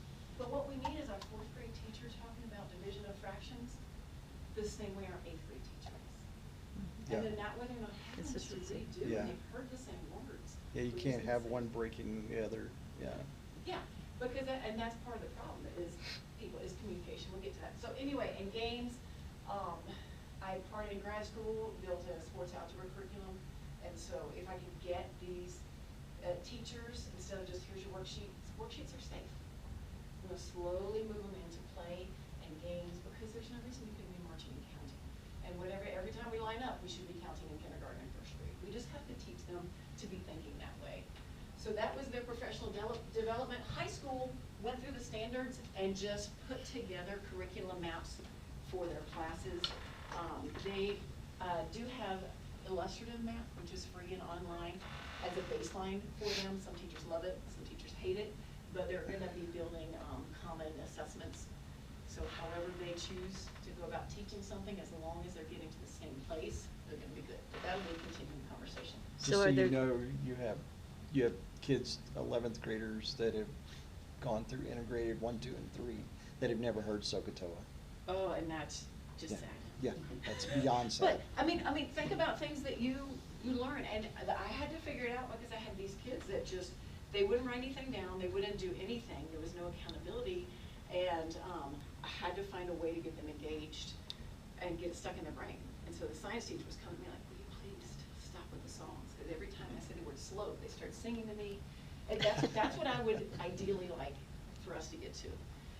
But again, that'll take a few years. So that was the past, we did that on PD Day. Present is we're still doing the beginning year testing. I'm still over at Singing Hills. I'm going in the first grade classrooms when teachers are pulling kids one-on-one. We've had a nosebleed, I think I had a fist fight, we got criers today, and I'm like, oh, you know, it's been a lot of fun, but they're pulling one-on-one because they're getting some great data. And then, so we had to adapt the kindergarten and first grade test, but we'll just do that orally all year long. So, yeah, I'm helping out as they do it, and then we do have a math interventionist at Running Creek who's doing the same thing. Ginger Zander is pulling kids out. I'm not pulling the kids out, I want the teachers to know, the kids know, so I am just going in and reading books and doing their lessons for them while they're pulling them out. Then we're gonna put all the data in one place. And then, so for the next 2 weeks, we hopefully will be getting in with the teams, looking through those tests, pinpointing exactly where our kids are low and what they need. So that's present, that's the next few weeks. Question? So kind of back from the other side, you don't have to go back, but kind of related to the curriculum issues. So you said in K through 8 is the Eureka, and it's online, and then the high school is, It's what'd you call it? illustrative. Illustrative. Illustrative, not integrated. Yeah, It's yeah. not that. That's it's a different not I. the Different I same, word. And it's just a path. This can be a whole nother discussion for another day, but the standards are changing, they're pushing more towards data science than the way we traditionally learned it. That's gonna be a whole nother discussion, but illustrative does have a lot of data science. But we do have a couple teachers that are like, I wanna pull my own stuff. I don't like the way they do it, but as long as we're hitting the same common standard, common assessments, they're all taking the same quizzes and tests, I don't see that. So when they do that, so I have 2 questions kind of related to that. So when a teacher is pulling their own resources, so to Yes. speak, Mhm. they're supposed to be doing it based on the standards as you have worked out with them. So, but do you sort of know what they're gonna pull and use? Are you gonna be sort of monitoring that? Yes, that's a Good. great question, Good. and I'm coming to it. Okay. And just this, this Okay. piece, okay, so the middle school and high school, to speak to that. Thank Cool, you all for bringing right. it up. Yeah, I was just giving you a good segue. It's kind of like, yeah, so Cindy talked about the Straight fire man. goes to the face, that was our PD day. But the beautiful thing about the system we created is we're in there every week. So every Monday, I am in the math team, okay, with the middle school. I'm over there, we're talking about what's going on, figuring out what works. I've seen in 3 weeks, it's been really cool. 8th grade teachers like, hey, I need y'all to use this vocabulary because my kids don't know what a reciprocal is. So we come back the next week, the 7th grade teacher's like, oh yeah, I was teaching that, and it's reciprocal, and we got a little like movement, and we did a little chant on how to do stuff. And so they're starting to listen to each other. One of the biggest problems we have is communication. We have some great teachers. Nobody knows what they're doing in their rooms. Their teammates don't even know what they're doing in their rooms. And so we're gonna change that culture. So on Thursdays, there's a large block, planning block at the high school. Going in there, we're gonna be looking at the uncomfortable data, on Thursday, and pulling and having discussions about what to do about these kids. So every week, it's like you have an accountability meeting. I've been in also, Dr. Smith and then Brett over at the high school, Mr. McClendon, they have been in the meetings as well. So they're holding teachers accountable, making sure they're not just sitting there drinking their coffee, talking smack, but they're actually doing work together. And so far, it's going probably be about 6 weeks, usually things start to fall off, and we'll get them back on the wagon. Yeah. But there's accountability built into it. And then I've been helping out wherever I can at that pre-algebra, just coming in and being, walking around. So if I have time in the middle of the day, this is where my heart is.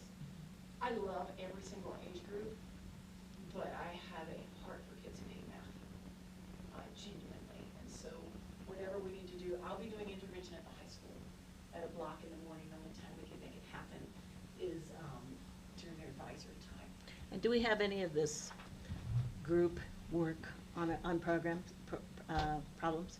I mean, like, I've been in classrooms in the high school, and there's these group of 3 or 4 kids sitting around, and Oh, yeah. they're supposed to have each a role, and the one kid is playing with his little stretchy bands, and the other kids are like, yeah, I'm not sure who's supposed to be the leader, and one kid is doing stuff, and the other kid is going nodding and smiling, and the other kid is just playing with his stretchy bands. Okay. Any of that? No, I hear you. We're gonna go check it out on Friday. How do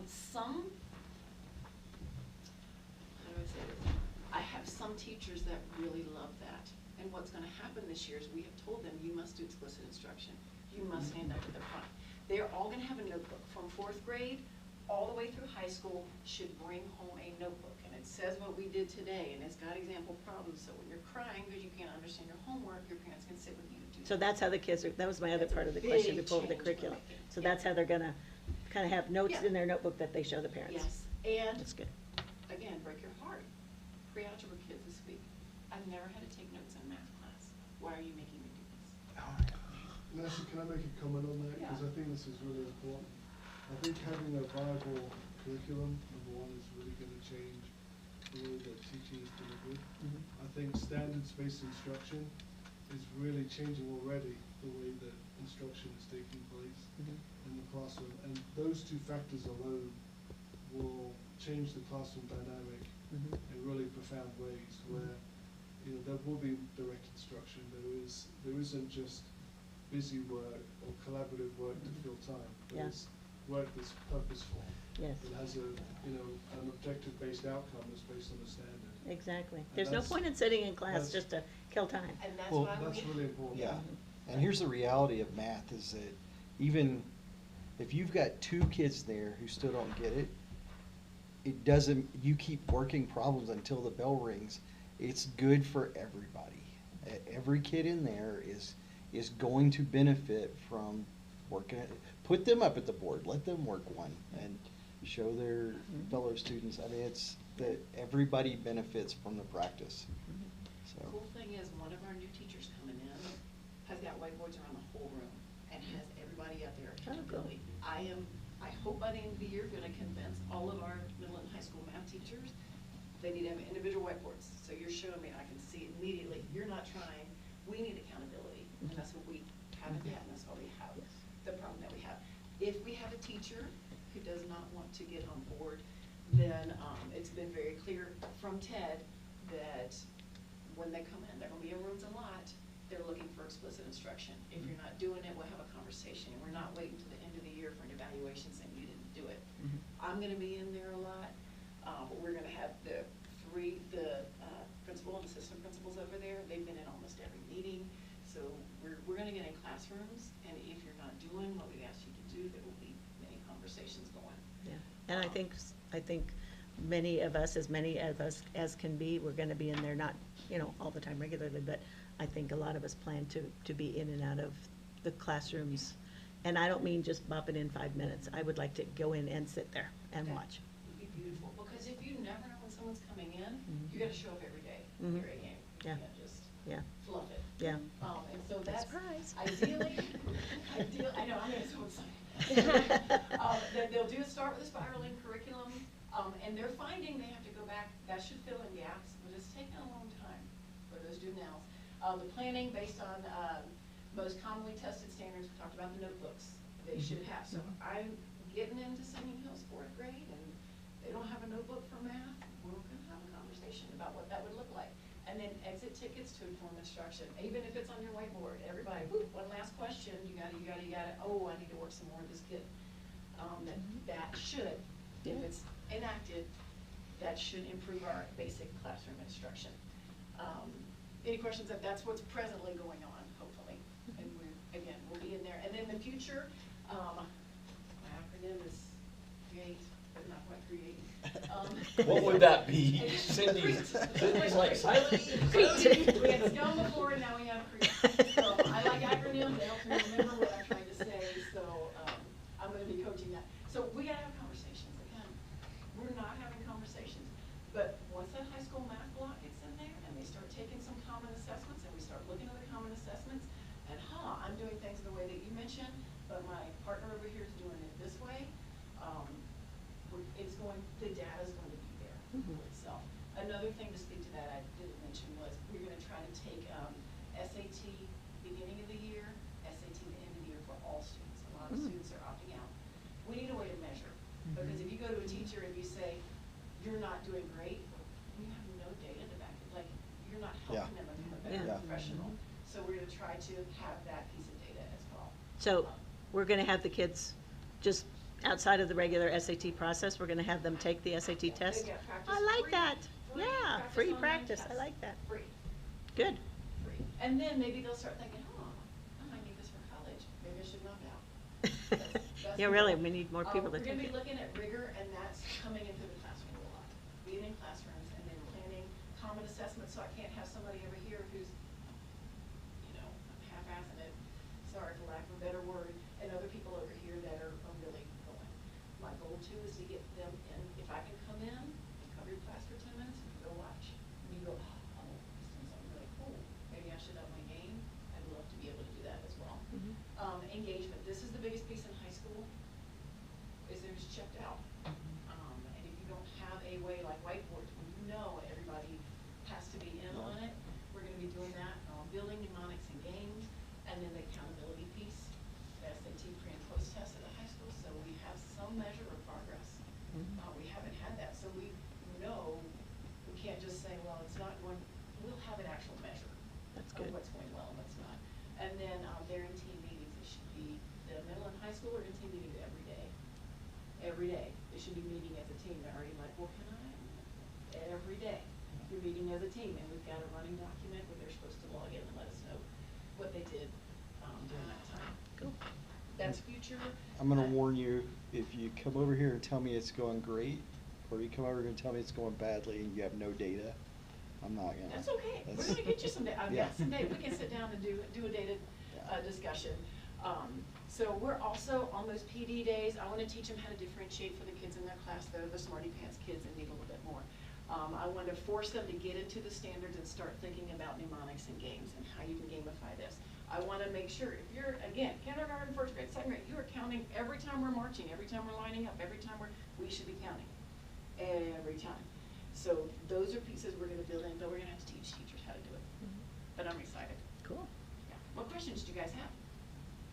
This isn't a question, but it's just a comment, and it's kind of more on the reading side level. But there are still 2 words that I have to spell by singing them. See? But it worked, right? I know. Okay, and there are some people, and again, they look at their faces and they're like, you want me to? Like, looking at, I'm like, yes. Yes. Because then they're marching down the hall and it's stuck in their heads, and you know what, how many years later? I know. Well, just a Okay. couple. Yeah, I mean, that's It was last the week. same thing. So we're gonna try to leverage those. Well, there's like 90 countries in Africa, and my kids can do all of them because of a song. Yes. Yeah. And on the periodic table, Yeah. that one's the periodic table, there's a song for it. Yeah. And what I'm getting from teachers is, oh, I don't sing. Well, press the YouTube button. Yeah. Okay, or let me know and I'll sing it and we'll record and you guys can do it and you can play it, but there's no reason that You can we can't teach. leverage that. You could teach a 3rd grader something that they won't even learn until Yeah. 10th grade, Yeah. just if you put it to a piece of music. Well, that's how we all learn the ABCs, right? Yeah. And I Schoolhouse literally Rocks. had 3 Yeah, Hispanic exactly. boys sitting at the back who could not add, but if I said slow bit or something on the line, they'd say, y equals mx plus b. They didn't know what it meant, they couldn't read English, but they could tell me y equals mx plus b. And it literally, we just need to leverage. Okay, any Cool. questions? Just on the math night, Oh, yeah. yeah, I'll encourage you, because Yes. last year I went to the math night. I think, did you go to that? You were there, Jeff was there. Yeah, it was at Singing Hills, At right? Singing Hills, the place was packed. I'm not even exaggerating, I'm not joking, like, it was packed, it was so hot in there, it was just, the people were everywhere. These kids wanted to know math. I was just, they were playing games, and the parents were there with them, and yeah, I mean, it was just, it was community for the parents are all talking together while their kids are, playing games, so I really, our kids want to know this information, so. I want to teach parents how to gamify it at home. You got a pack of cards, you got dice. Yeah. You can do half of the standards at home Yeah. with your kids.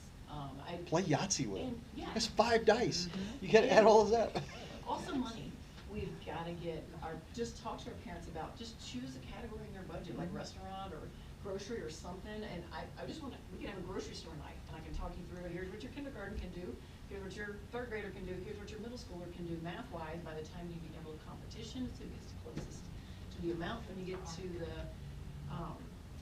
the checkout. Like, there are just so many options for And we us. need all that stuff on this website that Cindy was talking about, But sorry. Cindy was- I kind of combined your first So, and last right, names. just so you know, right now, we're still getting the data in, and we're figuring out exactly what schools will be in, Yeah. and when our teacher meetings are gonna be, so it can be in there. And then we're gonna start working with math interventionists, having back to school, no, not back to school night, but like parent-teacher conferences. Why can't you bring me your paper that says where your kid is at, and I show you 3 different games you can play after dinner for 15 minutes in language program? Like, Love it. absolutely can build that out, so, Yeah. Yeah. thank you for going back to that. Yeah. I'm excited. And if every kid in high school doesn't know that, positive experience means I have positive slope, negative experience is negative slope. If they don't know these things, I mean, you're just missing out. I mean, it's like, So. you should just be able to look at it and say, that's the wrong answer, because I should have a positive slope, so. And I look forward to hearing how we can catch some of the kids in the high school who have fallen through the cracks. Yeah. If there's tutoring, It's so whatever we can do. So I will be over there tomorrow to start the conversation. Okay. So start the conversation with the admin and public counselors, because if we have to, I don't know, maybe you can speak, if we have to change 40 different schedules and somehow rework things, so there's another pre-algebra section, it's gonna be a headache, but it's one that I feel is worth it, in the best interest of our kids. I We heard have a Mr. lot of Bedoin is conversations. he's doing math tutoring with the kids over there. I Who love is? that guy. Yeah. Bedoin, yeah. But He's got why some couldn't, math why couldn't course. we have, Key Club kids or somebody Mhm. sitting in the cafeteria doing Yeah. math homework with you or something? Yeah. And I can teach them how to not just give answers, how to coach somebody through the Mhm. problem, so that they get there and they understand. But Out of it's gonna take a big lift. Out of curiosity, can you just take a standard and put it into Gemini Oh, and yeah. say, I want 10 problems for Yes. this standard? Can you just do that? We have got, you need to talk to, Absolutely. Dr. Eigel. He has his own aid. He's just pulling together all kinds of amazing stuff. That's how they put together their curriculum map for the year, is they pull the standards, put into AI, generate how many months, how many Genius. days, when do I Genius. need to be here, when do I need to be there. So that's part of the ongoing training. Okay. So yes, absolutely. So calculators in middle school and elementary school, that's gone, right? It should be gone. We are having to plug gaps in high school. Dr. Eigel and Mr. Bedoin are gonna have to teach their pre-algebra students how to use calculator. Because I can't go back and teach them, you're in 9th, 10th grade, I can't in 3 years go back and teach your multiplication tables, and then all of your operations with fractions, and all your operations with decimals, and all your operations with integers. So we, as a group, talked about giving them that skill. So in the pre-algebra class this year, not for next year, the future, but for this year, we're gonna have a calculator or multiplication chart. But for middle school and elementary school, those are gone, right? Yeah, we've had 0 calculator Good, conversations. good. And I'm I hoping- get it in high school, I get, Yeah. but And the, in real life, and so there will be, so if we get in SPED, that's a whole other discussion. They need to be able to use the calculator, because that's what they'll use on their phone, down the road. But yeah, computers should be gone. Like, they should not have computers every test should be pen to paper, yeah. Yeah, so at elementary and middle, we have the actual structure where we can double dip that kid with a math intervention. So I always use the example, if I have to teach dividing fractions today and a kid doesn't know how to multiply, do I stop teaching dividing fractions to teach them to multiply, or do I give them a calculator or a hundreds chart and teach them to divide fractions? That's usually the decision we have to make. We don't have to make that decision anymore because of the structure, because we can give them the hundreds chart in our math class and teach them to divide fractions, and then 2 hours later when we pull them into math intervention, we can teach them how to multiply and then pull that like adaptation away.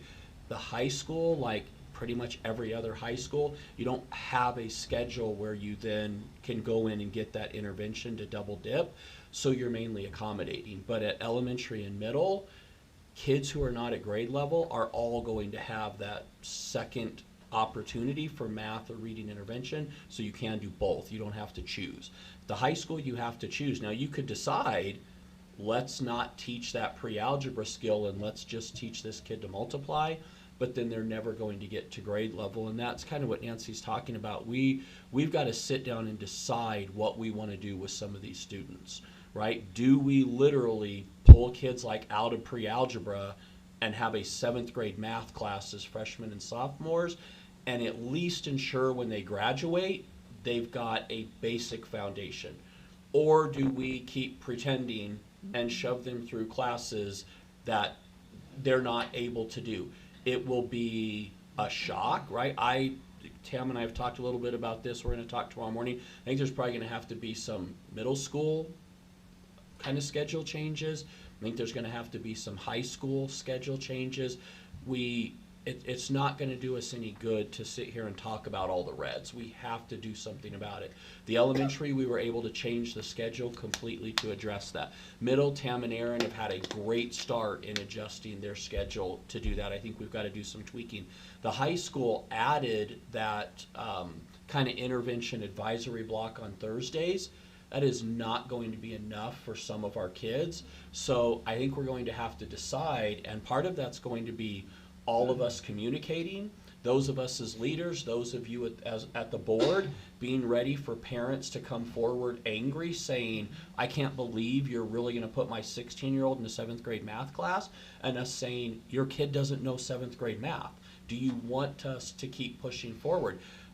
We're having a lot of conversations with parents about parents saying, but my kid's advanced, and us saying, no, I'm sorry, the data's not Show there. me. And You so, say it, yeah, just show it to me. and so we are going to have to make a decision of, do we call it what it is and really use data to put, I mean, I personally would rather have a kid graduate high school with a solid math basics, maybe only up to 7th or 8th grade, than just getting a little bit of pre-algebra and a little bit of algebra, getting so frustrated at geometry that they give up, and just kind of pushing them through.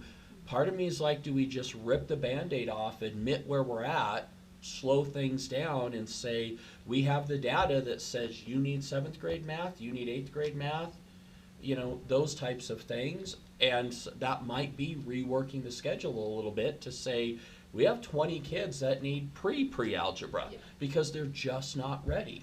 And being ready to stand up here as a group and say, we said we were going to make decisions in the best interest of kids, and we are. Yeah. You might not all like that, but this is what we have to do. We don't want to be graduating kids who cannot do basic math. I have literally That just seen breaks this. my heart The lesson was to the find that. quadratic equation, and I've got kids in the class who can't do fractions. No, exactly. Well, why? What would you do with the quadratic equation? Or don't know, that they don't know exponents. So another piece to consider in this is building out for next year, but we would like, or we've talked about potentially taking the financial class, turning it into a math class. For those kids, they get through pre-algebra, maybe they make it through algebra 1, and then they've got an option for a 3rd class, or construction math, or consumer math, or some building out some options for kids that's kids that are just gonna go and they're gonna go run a farm. Well, we could teach you that at high school. Yeah. 'Cause it's Your math important. exit class would be like a real world math Real with world math. financial I was just thinking literacy that, and some Yeah. of those types of things. We really need to create, probably, Nancy and I have talked about this, and we could do this year at a minimum 2 math pathways. Like, here's a math pathway for those of you that are on track, that are college bound. Here's a math track for those of you that aren't, and over time, we probably need to switch that out to maybe 3 or 4 different math pathways, because we want the average college-going kid who wants to go to college, parents want them to go to college, they should be able to take college algebra and get high school and college credit for that while they're here. Those kids should be in algebra in 8th grade, right? We have that track, but what we should not do, and I'll honor Tam for what he's doing at the middle school, is we don't play games then and just let every kid into 8th grade algebra. This is the path, and some of you are on it and some of you are not ready, and if you're not ready, I'm sorry, but then you're going to go in the pre-algebra, algebra, geometry track. Your exit class might not be a college level class. But we can call it, we need to call it, I don't want it to sound like it's less than, because, there are kids who, college is not their thing, and that's Correct. okay. Yep. Because there's lots of other pathways. But there is still, everybody needs to know practical math to live. Well, and that's why we think Yes. that's that exit class, Yeah, whereas a exactly. traditional college-going kid, your exit class is probably college algebra. For kids who are advanced, it's probably some type of calc or trig or something like that. Yeah. And for kids that do want to go straight into the workforce, maybe the military, maybe trade school, there is absolutely nothing wrong with some type of practical math being Exactly. your exit class. Exactly. I would guess our generation, probably 90% of us have a practical math exit, right? We're not all David. Like, most of us probably can't do some of that high level math, and we made it, and Yeah. that's okay. I have to say a couple things you said tonight, David, I'm kind of like, well, I don't really know. You're gonna get married on Shoot, AI. what is he look talking that about? up. That's right, yeah. That So, yeah, engineering so thing is we- not my deal. We've got some difficult conversations coming up about, and I think probably most of us are on the same page of, we need to call it what it is, and we need to meet the kids where they're at and give them what they need and move them as far as we can. But to put them in a class that we already know they're probably not going to be successful in, so they can struggle and maybe come out knowing 25% of it, when we could got them 100% of a more practical math, Yeah. we're going to And have to enjoy make it some more, or at decisions. least not hate it. Not You know? feel like Yeah. they're stupid. Yes. What happens in You're middle school is successful. they hit 6th, 7th, 8th grade, and we start throwing X's and Y's in there, and all of a sudden, the math rules don't change, but that throws kids. They feel like they're dumb, and they're not. Yeah. The times I've gone into pre-algebra, I pulled kids aside, I'm working with them, talking with them, they're like, oh, I got it, and you just see their whole countenance Yeah, change. yeah, exactly. I love that, yes. That's what we what need. we're Yeah, aiming we need for. everybody to come out that way. It's gonna be a hard year, Yeah. just so you know. And it's not lowering the bar, it's individualizing instruction for kids. It's meeting them where they're at Exactly. and taking them as far as we can, which is what we're doing in every elementary and middle classroom. High schools just aren't built that way, they're really not, but we might have to adapt and I would guess it's not just this year.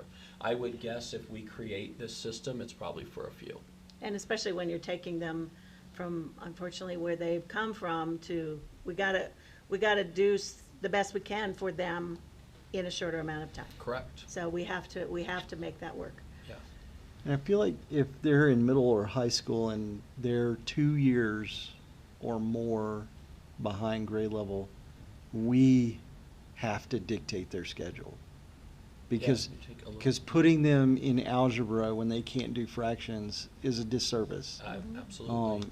And we should be able to say that. We should be able to say, okay, not only, you can't take Spanish 1, you're going to have to take another remedial class of math or something like that.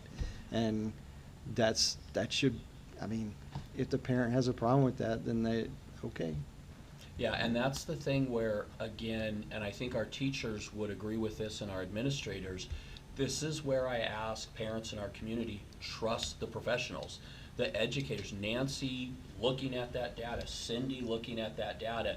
If the people who have done this for 20, 30 years say, I am telling you based on data, this is what your kid needs, I think, to kind of Mary's point, that is a parental responsibility to say, I hear you, yes, please, as the expert, Yes. do what's best for my kid. Exactly. Now, to your point, David, if we don't have any data, if we're guessing, no. No. But if we Yeah. have that data that says this is where a kid is at, these are the things you should know and be able to do leaving 7th grade, and you don't know most of it, why do we have you in a 9th grade class? And that goes Like, for reading too. Like that's- Absolutely. Yeah, I should be. If you're in 9th grade and you can't, And you can't I'm read fluently. I need to dictate part of your schedule. Exactly. You know. Exactly, but it Well- sounds like we've got the setup, I mean, the literacy thing kind of lends itself to all the data things. And you are getting all the plans in place to get the math data too. So we are gonna have data that we can back up what we feel like the kids need. Conversation, if you come busting in, to the high school office mad, and they sit and they show you, I mean, I know you've had several conversations with like, I mean, Here's the Here's deal. the data. Like, Yeah. oh, but they do, I know they have a situation, if you wanna place into Algebra 1, you also, they sign off and say that their kid has to maintain a B or higher average, or they get to go back. And we could put something, if a parent is just absolutely adamant and they're pitching a fit, well, okay, but you have to sign this document that says you have to maintain this average, your child does, in order to stay here. Yeah. And If we you will prove us have wrong, test results to show that they are truly getting a B. Absolutely. Yeah, and part of that is helping our community understand this isn't a punishment, this is a support. We're not Exactly. punishing Oh, your yeah. kid, we don't want to demean them or embarrass them. This is let us meet your kid where they're at, fill in those. I mean, I'd rather a kid graduate with a solid basic understanding, like I said, than just little minute parts of algebra, Yeah. geometry, And just check whatever. the To your box point, that where they took some it. of that higher math they might not use, Yeah. the basics, they absolutely will every day of their life. absolutely. So that's coming. We've got some difficult conversations coming in Thank the you, I next. realize our 20-minute conversation just Yeah. got. You know what? Don't ever apologize for talking about academics. Exactly. Really, this These is why these we're are our here. top These are the 2 important priorities. These If you are want us to come back and give you updates Uh-huh. later on, let us know. Oh, Absolutely. we'll have that for Definitely. sure. I will always want to hear from you, Nancy. We might have to schedule our own time. You and me are gonna be like this. David's finally glad someone else in the room understands. Yeah, what can he's can talking actually about. converse with them in all levels, you know? Yeah. It's like sometimes I just nod and smile at David. Is there anything else that you have, a question you have for us? Well, I'm excited. I am just waiting to just see wonderful things, and I'm excited for both of you, the things that are gonna come. Yeah. Do the They- teachers in like 4th grade ever just read to the kids, like for? They do. Okay. Yeah. I mean, I remember my 4th grade teacher read the whole Chronicles of Narnia, all Little House on the Prairie, and every single Frank Baum book that year, and I remember that. Yeah. And It's powerful. Because- I remember the You know, Boxcar even kids Children. in high school can be read to. yeah, There's never a top age for being read to, you know. I like to be it's- read to. Yeah, I mean, it's just it's a great way to put pleasure with reading, yeah, because a lot of our kids, if you're struggling to read, it's not a pleasure activity, yeah. you know, and I can't remember There's so the much great statistics. stuff in books, though. There and- is, and so much knowledge and so much deep thinking and other viewpoints and just, you know, opens the world, Yeah. you know? Yeah. I just remember, doing a coloring sheet or whatever, for a whole hour she would read to us. Yeah. I took my kids to the library as their field trip last year, they'd never been. What? Ever been to the library. Didn't That know. is so sad. And Oh, half of them wow. stood there and watched people play video games instead of wandering around picking up books. And that's what we're fighting. Uh-huh. That's literally what we're fighting. And I think we can make some progress, but we can't just plod along and pretend like there's not a problem. And we have Yeah. homes that probably don't have books for kids. Yeah, definitely. There's not a floor in my house that doesn't have a bookshelf. full of books. Mine are stacked up too. I mean, I'm sort of out of bookshelf space, so I have stacks. Especially you go back to front, like you got 2 rows. Of There you books. go, yeah. That's what I need to start doing, seriously. Go see Cindy's office. Thank y'all. 20 years of literacy. Thank you very much. This was wonderful. Thanks, guys. It was awesome. Thank you very much. Enjoyed the conversation. Yeah, Yes, Why we're we're here. excited. Reach out anytime. we are This is engaged. why we're here. Yes, that's great. For better or worse. Okay. So next up, we have board updates. Good luck following that. Yeah, I think I've talked enough. I'd like to say something, but I'm kind of bummed. Oh. Just because I wanted to introduce myself to the people that were here last week, so they get to know me personally.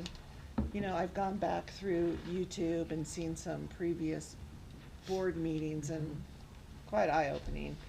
And just because I sit here and I'm kind of quiet, I'm also very observant, I do amazing assessments of people and situations. And I just want people to know, I am not here for any political reason. I don't have time for that. I just want people to know that I am here for the students, their academics, and what is going to help them be successful and what's good for them while they're in school. You know, reading, writing, math. And I just want to make that really clear. That's all I Amen. have to say. So, and I love being here, and I think this is awesome. Ted's pathway, you know, plan that he came up from last time, is brilliant. And I think these are also 2 other brilliant people. I think our kids are gonna just flourish this year, that are gonna be amazing, and I'm gonna be smiling the whole time. Yes. So that's all I gotta say. Thank you. Well, we're glad you're on board. Well, thanks, I like it. Yeah, I have a few things to talk about. Yeah, just the presentation was great. Their positivity and passion is very contagious. So hopefully people feel that all over the district. Our students too. Yeah, students, teachers, staff, everyone, I hope feels it. A couple things. I had the opportunity to attend the back to school night at Running Creek Elementary after last board meeting, and just wanted to say well done to the staff and to the volunteers who were there who put that on, because it was a really well done event, from the food to the activities to being flexible because there was a rainstorm that came through. To Ted's wife even being there with her photo booth. It was You just a have good video of Nicole and Mary dancing. That's if true. anybody wants And to. I have threatened anybody who puts that on Mary social says media it is should in not be serious posted. trouble. Just saying. You can, if you want to block me out, or at least make my face invisible, you go ahead and put Nicole up, because she looked a whole lot better than I did. So it was just a good event. Lots of really good vibes and energy for that school and that community. So good job to them. I also had the opportunity to attend the ribbon cutting for Independence Classical Academy, and that was really exciting. I mean, it was fun to see. I mean, there's a lot of people who put a lot of hard work into opening those doors, whether it was staff or families, community members, and so it was really exciting just to see that group come together and to celebrate the opportunity for them to educate their kids in a way that they feel like is consistent with what they're looking for. And so I'm proud that we're a district that stood by them and helped them, and I'm hoping that they're going to have a great year. So congrats to ICA.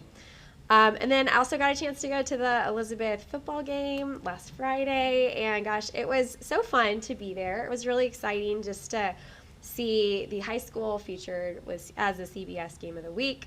But it was even better just to see our community all come together to really rally around the students and the athletes, even the staff. It was staff appreciation night at the game. And just to see, all the community come together to support each other. We do the best when we are supporting each other. It brings out our best. And so it was exciting to be there and to watch that firsthand. Last night I also got a chance to attend the town hall for the Ted held, his TED Talk. And it was a great discussion. I just appreciated the opportunity. We had a good number of community members who came out, as well as parents. They got to ask questions. They got to talk about, things that are happening around the district. There was a lot of questions that Ted, I thought, fielded the answers to greatly. I think it helped folks to understand that, we're coming into this school year ready to rebuild. and to really make a difference, and that we take that seriously. So this coming week, I'm looking forward. I think Singing Hills has their back to school night tomorrow night. And then I've got a meeting later this week with our finance director and with Ted to discuss like this year's audit with our auditing firm. So I'm looking forward to really just jumping into what is it going to look like to make sure that we're accountable and transparent and really responsible when it comes to our finances moving forward. So anyway, I think we're off to a good year, a good start. I'm encouraged by what I'm seeing all across the district, and I'm especially pleased with how Ted is handling questions from our community and training with our staff and our teachers. And so, just thank you, Ted, for your leadership. Appreciate it. I agree. Did you have His anything? leadership. Did you have anything? No. Okay. The only thing I sat down with Kelly over at the Running Creek, and we spent quite a bit of time just talking about reading intervention. We went through the war board. She is, if y'all haven't gone over there to see the war board, I love it. It drills down to the student, and now we know exactly who needs what, and they can get the help. Just seeing I was a little concerned about the 4th and 5th grade, but I think they got it well in hand. The Miss Harmon over there, I want to put in a plug for her. I appreciate her stepping in as a long-term sub, and that's pretty huge to help us bridge to getting somebody in there permanently. And it's a lot of kids, but I think they know what each of those kids needs, and they're getting what they need. So I think Kelly probably hoped that I would leave soon, but but I did spend about an hour and a half over there, and she was very gracious to walk me through there. So Cool. So, yeah, I also attended the ribbon cutting. It's been a busy couple of weeks. And it was refreshing. It was refreshing seeing the community members there that were so invested in their kids.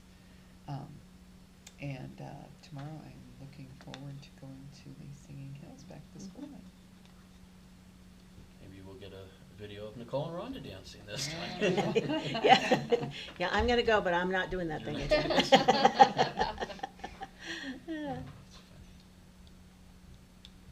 All right, my turn? Your turn. All right, well, I've got a fairly lengthy presentation coming up after this on finance, so I'll try to kind of buzz through my part pretty quick. I'll start with kind of just carrying on the celebrations. It was a great first week. A lot of energy. I mean, we've made a lot of changes when it comes to schedule and just focus and culture of excellence and those types of things. But I've been spending most of my day out in school, especially in the 2 elementaries, getting their data up and going, making sure we know every kid is a learner, spending time in the middle and high, making sure we've got things rolling there. Things, for the most part, seem really smooth. Anything from the first day, I'd reached out to Jeff Cannell in transportation, like, how'd the first day go? Is smooth. Like, we made a lot of major changes. We've had a few parents, who are like, why is my bus stop further away? It's like, well, we're making decisions for the whole system. Like, I know it's tough, but we made some major changes there, and that's gone very smooth. Changing a lot of things. You can see the work that Cindy and Nancy have been doing. I mean, since I don't think Cindy took a day off all summer, and Nancy started working before we ever officially started paying her. That work has just continued. They've been out in schools nonstop doing stuff. Our principals are out in classrooms, working with teachers, giving feedback, working with teams and grade levels. It's just great to see the energy. I've spent a lot of time over at Running Creek as well. Kelly did not want you to leave. She was very happy. I've told them, be proud when you guys walk in. They have a lot to show off. There's a lot of great things going on, and I want them to feel comfortable walking you guys around and showing you the great things we're doing. But the energy's great. Met with lots of staff members had a great meeting yesterday with the CTE staff at the high school about how we can continue to grow career and technical education and some of the ideas that they have moving forward. Enjoyed back to school nights, those things. Football game, of course, was great. Town hall last night had a good turnout. Meryl joined me 2 nights in a row, appreciate it. But yeah, it's those types of things I love, right? It gives me a chance to kind of get the pulse of the community. Where are we at? You can tell by the questions that are asked where people are concerned, and I would rather alleviate those concerns early on, get the answers out, or even come back and say, all right, so I might not be communicating out as well about this or that as I think I am, and so then I can kind of pick those things up.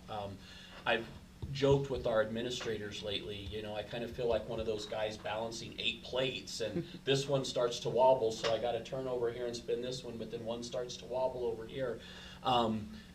And it's like most of our plates are spinning really well. I commend our administrators, our teachers.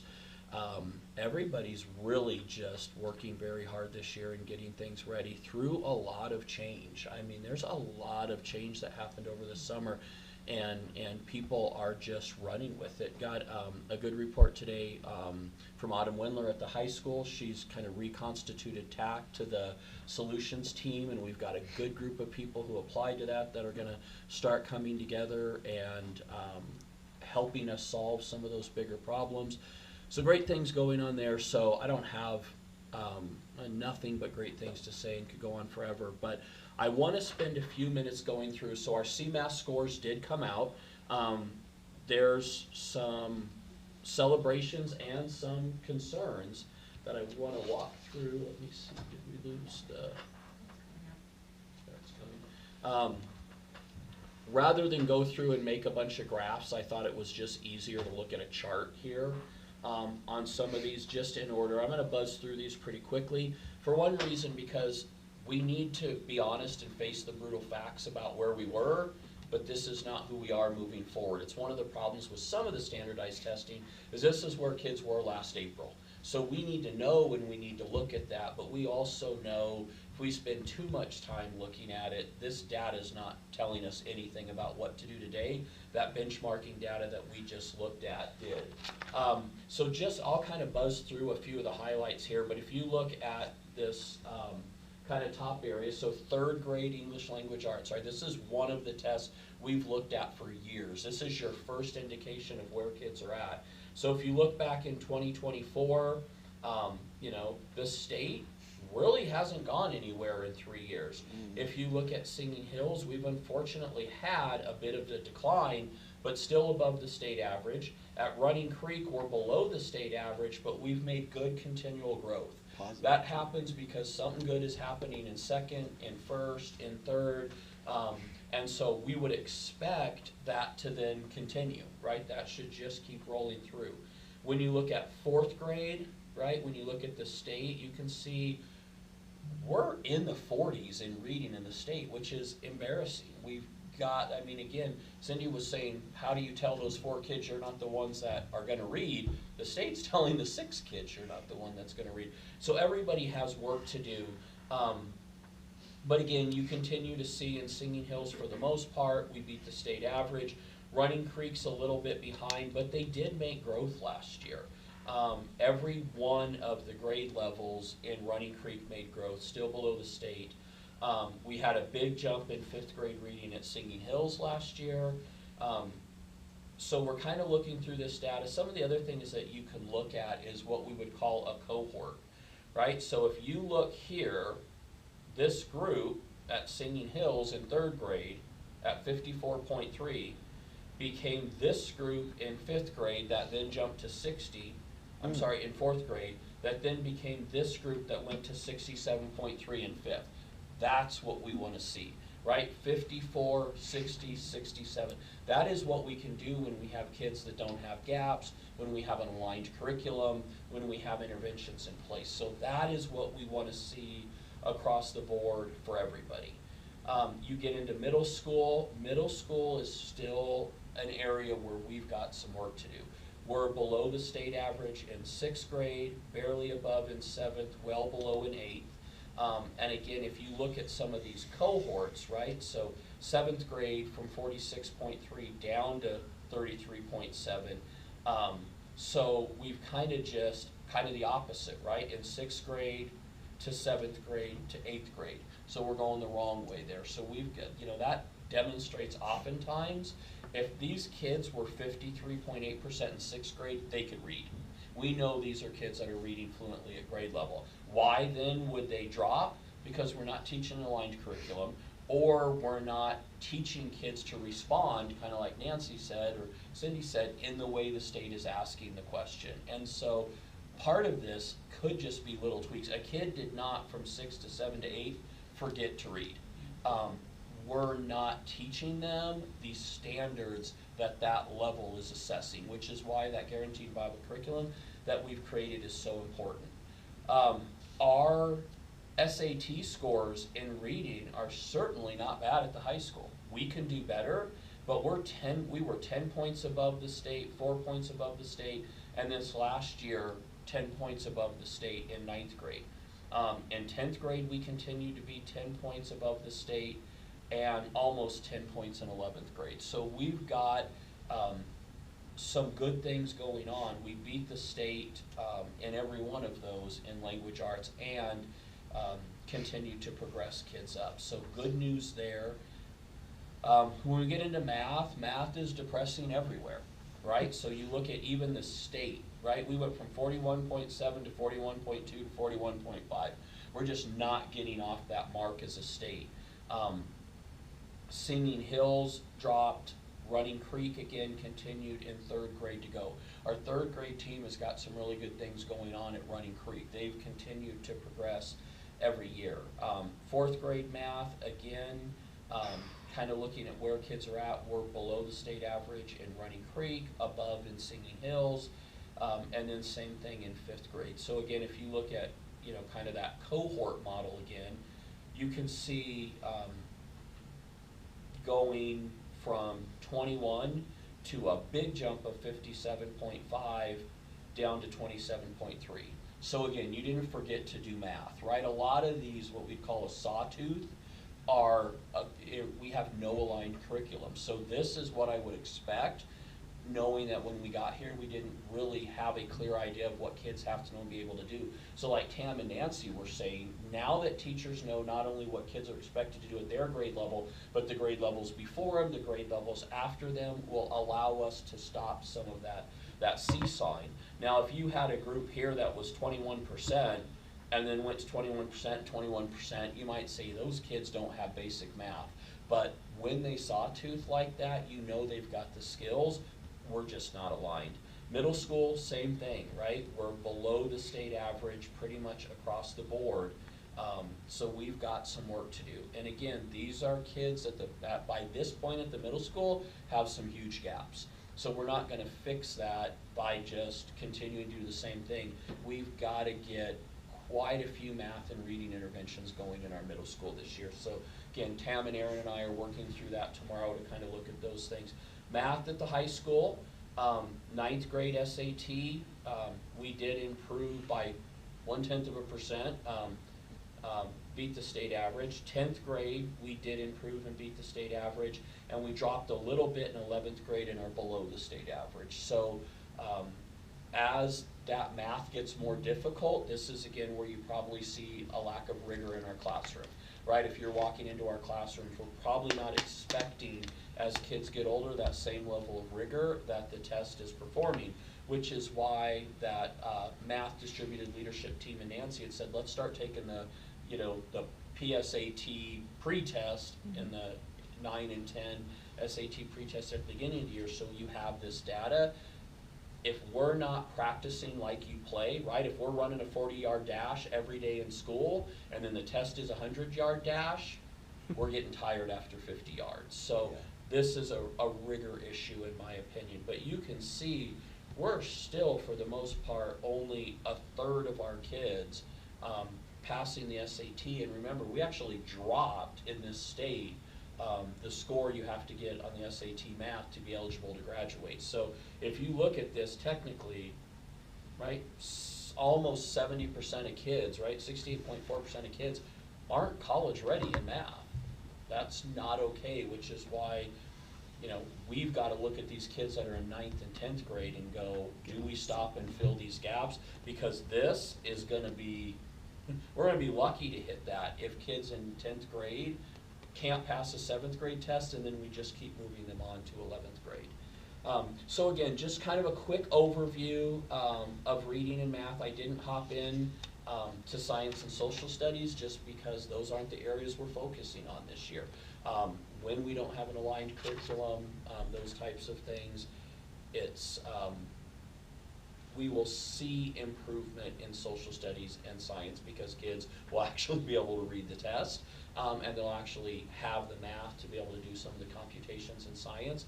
But kind of just a real quick overview for you guys on CMAS and SAT. Questions you guys have on that before I hop into? Every test has a personality. There's a way that it asks questions, and you can gain some of that just by teaching the kids to read. If it's the SAT, if that's the one we're gonna go with, like, but the SAT doesn't ask questions the same way the ACT does. Right. They ask them in different ways, so. Yep. Well, and it's why Nancy had the math teachers take the sample CMAS. Like, if you've never was brilliant, seen yeah. how they ask a Right. question, That was brilliant. and Yeah. again, not that we want to teach to the test, but if you're teaching kids how to answer a question, and it takes 2 seconds to say, oh, by the way, and here's how the state asked you to demonstrate, why wouldn't we do that? We want kids to score well. We want those things to happen. I've shared the story before. If I've shared it with you guys, I apologize, but I remember early on in my career, our 3rd grade reading scores, we did terrible, a new school that I had come into, on main idea. And the teacher's like, I don't get it. I ask the kids the main idea of the story every single time we read a story, and we get it. And I'm like, well, too bad CMAS didn't orally ask them what the main idea is. They have to read a story, then read a question that says, what is the main idea? And then they have to go back and pick verbatim the details from the story that led them to infer that that was the main idea. The level of rigor of that is way, so if all year long I say, all right, Rhonda, what was the main idea of that story? And you tell me, and David, what's the main idea of this story? That in no way is gonna prepare a kid to read a question, select the main idea, and then pick verbatim the 2 specific details that best demonstrated that that's the main idea. So you're gonna see a lot of that in not necessarily a test prep, but just in the way we ask kids to answer questions. When we do our quarterly assessments, we are gonna ask questions the way CMAS asks questions. Yeah. To your point about, can you put something in ChatGPT? Absolutely. Like, you could put those practice tests in and say, create me a test that asks questions this way. You know, CMAS will bold certain things. Well, if you don't know that it, from a text structure perspective, that a bold word means this is important, it's gonna throw you off. So we've got some work to do there to get rid of that kind of sawtooth. But overall, we've got work to do on proficiency, for sure. Other questions on CMAS before I hop into the other fun topic of the night, finances? Our top 3. Or, yep, that's So we're gonna right. hit them all We're 3 just tonight. boringly redundant about the things that matter, right? All right, so I'll move through, I'll try and go a little quicker than I did with staff, but I think most of you know when we did one of our professional development days, we separated kind of 6 areas: human resources, there was safety, 6 kind of different, basically, periods, and all staff rotated through. I did a kind of state of the district when it comes to finance. I wanted to make sure that all of our staff understood school finance, because if I'm asking you, don't spend money till September, or I'm asking you to understand, don't spend money if you didn't put it in the budget, or I can't go, you know, raise my prices to get more money. I wanted them to understand it. So I want to run through this real quick. Some of you may know some of this, and if you do, I apologize. It may be new to all of you.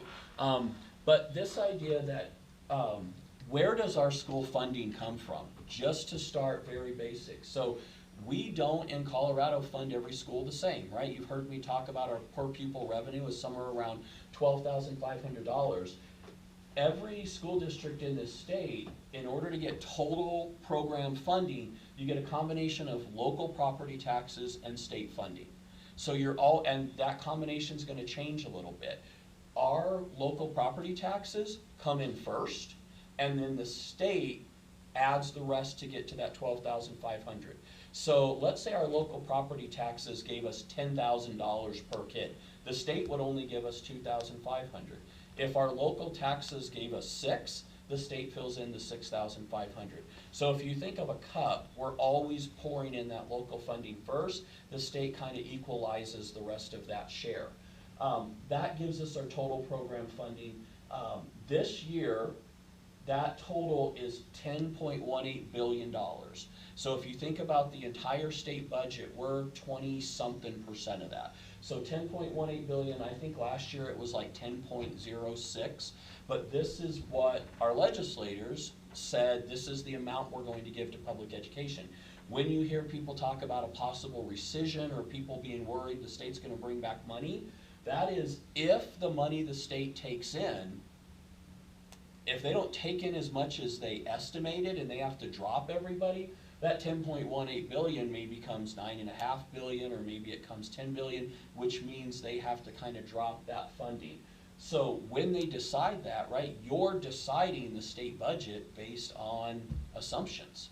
And so we're assuming they're gonna have that 10.18 billion to give to us. I haven't heard anything else in the past couple months since we've talked about whether or not that's looking more or less likely. But as of right now, you can assume if that 10.18 billion is like 25% of the state budget, if the state has to cut, we have to take a chunk of that. You can't leave education alone. So it's always something that we're watching. So how this works most places, so most districts pay in about 45% is the local share. The state then kicks in the other 54.8.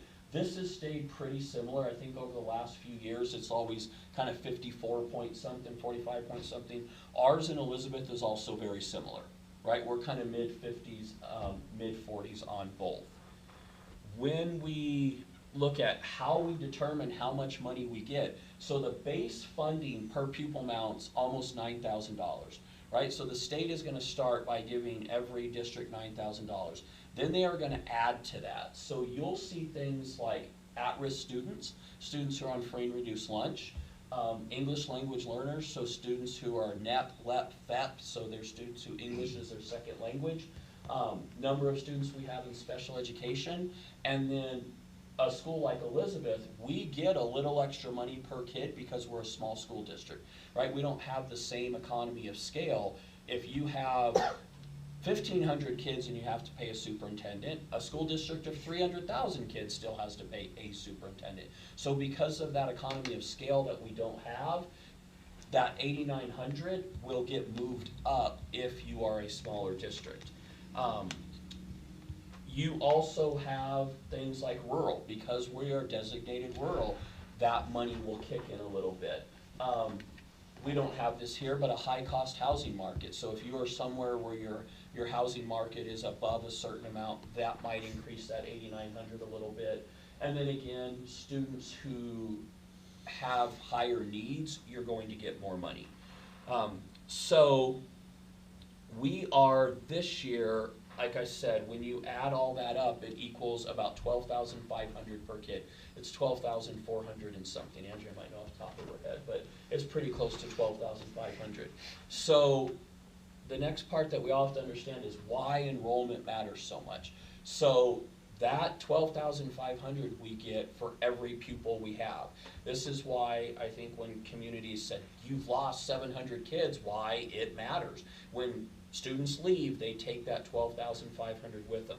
So the way it works is towards the end of the year, we'll get a, maybe simulated, it's not the right word, but like a simulated allocation that says these are the number of kids we think you're going to have based on the last year.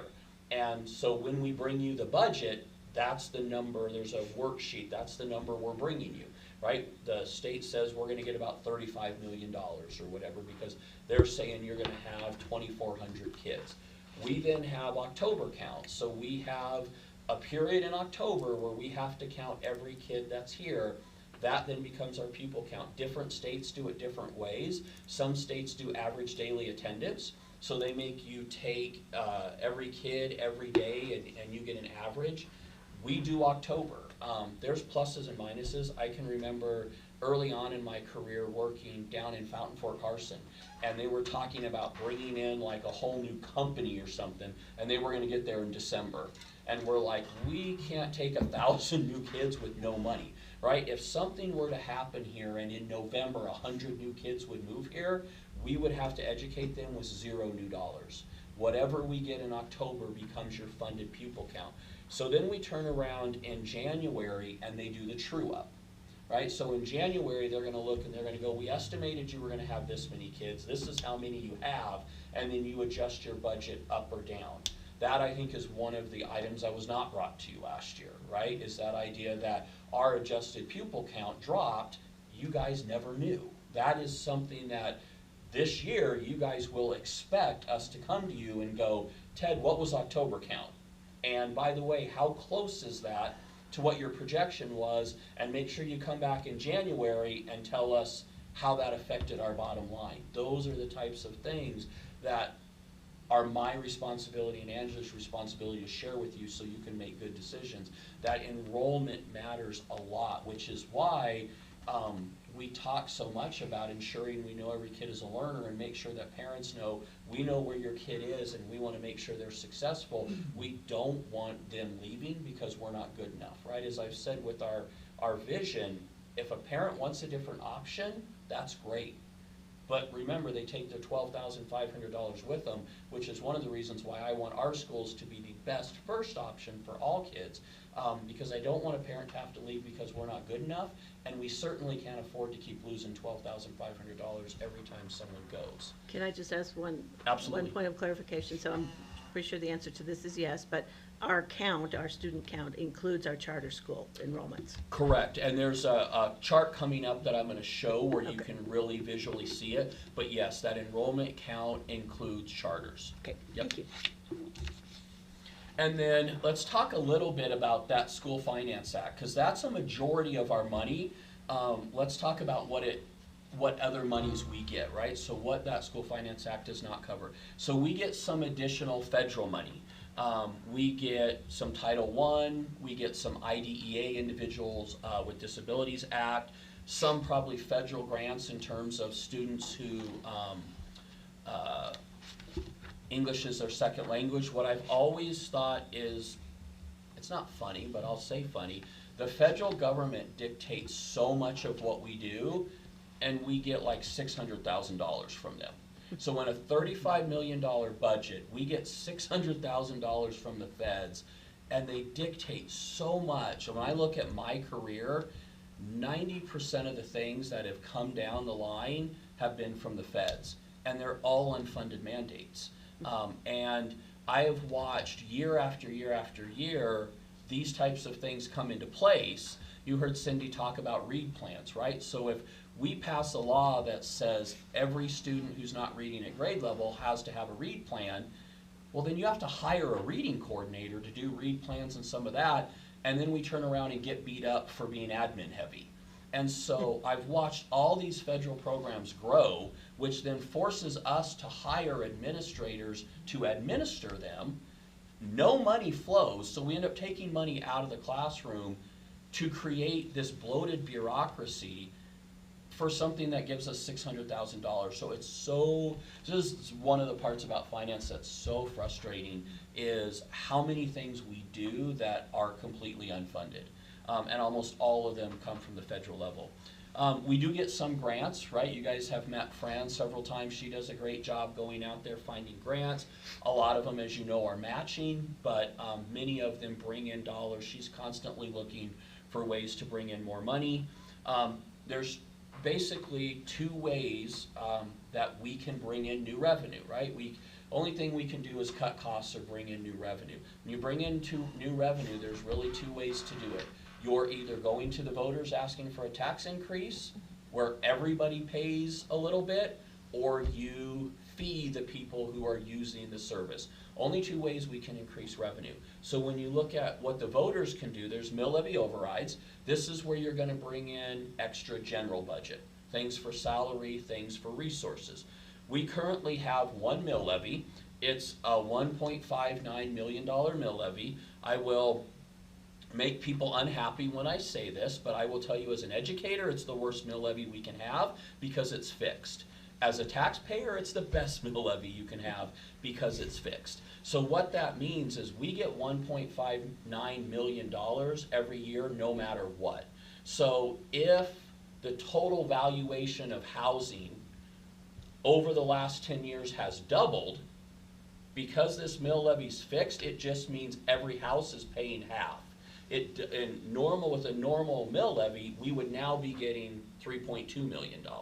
So we have a fixed mill levy, which again is great as a taxpayer. I would assume that's why it was passed. It was probably a compromise to say, guys, we need more money, but we'll do a fixed mill levy.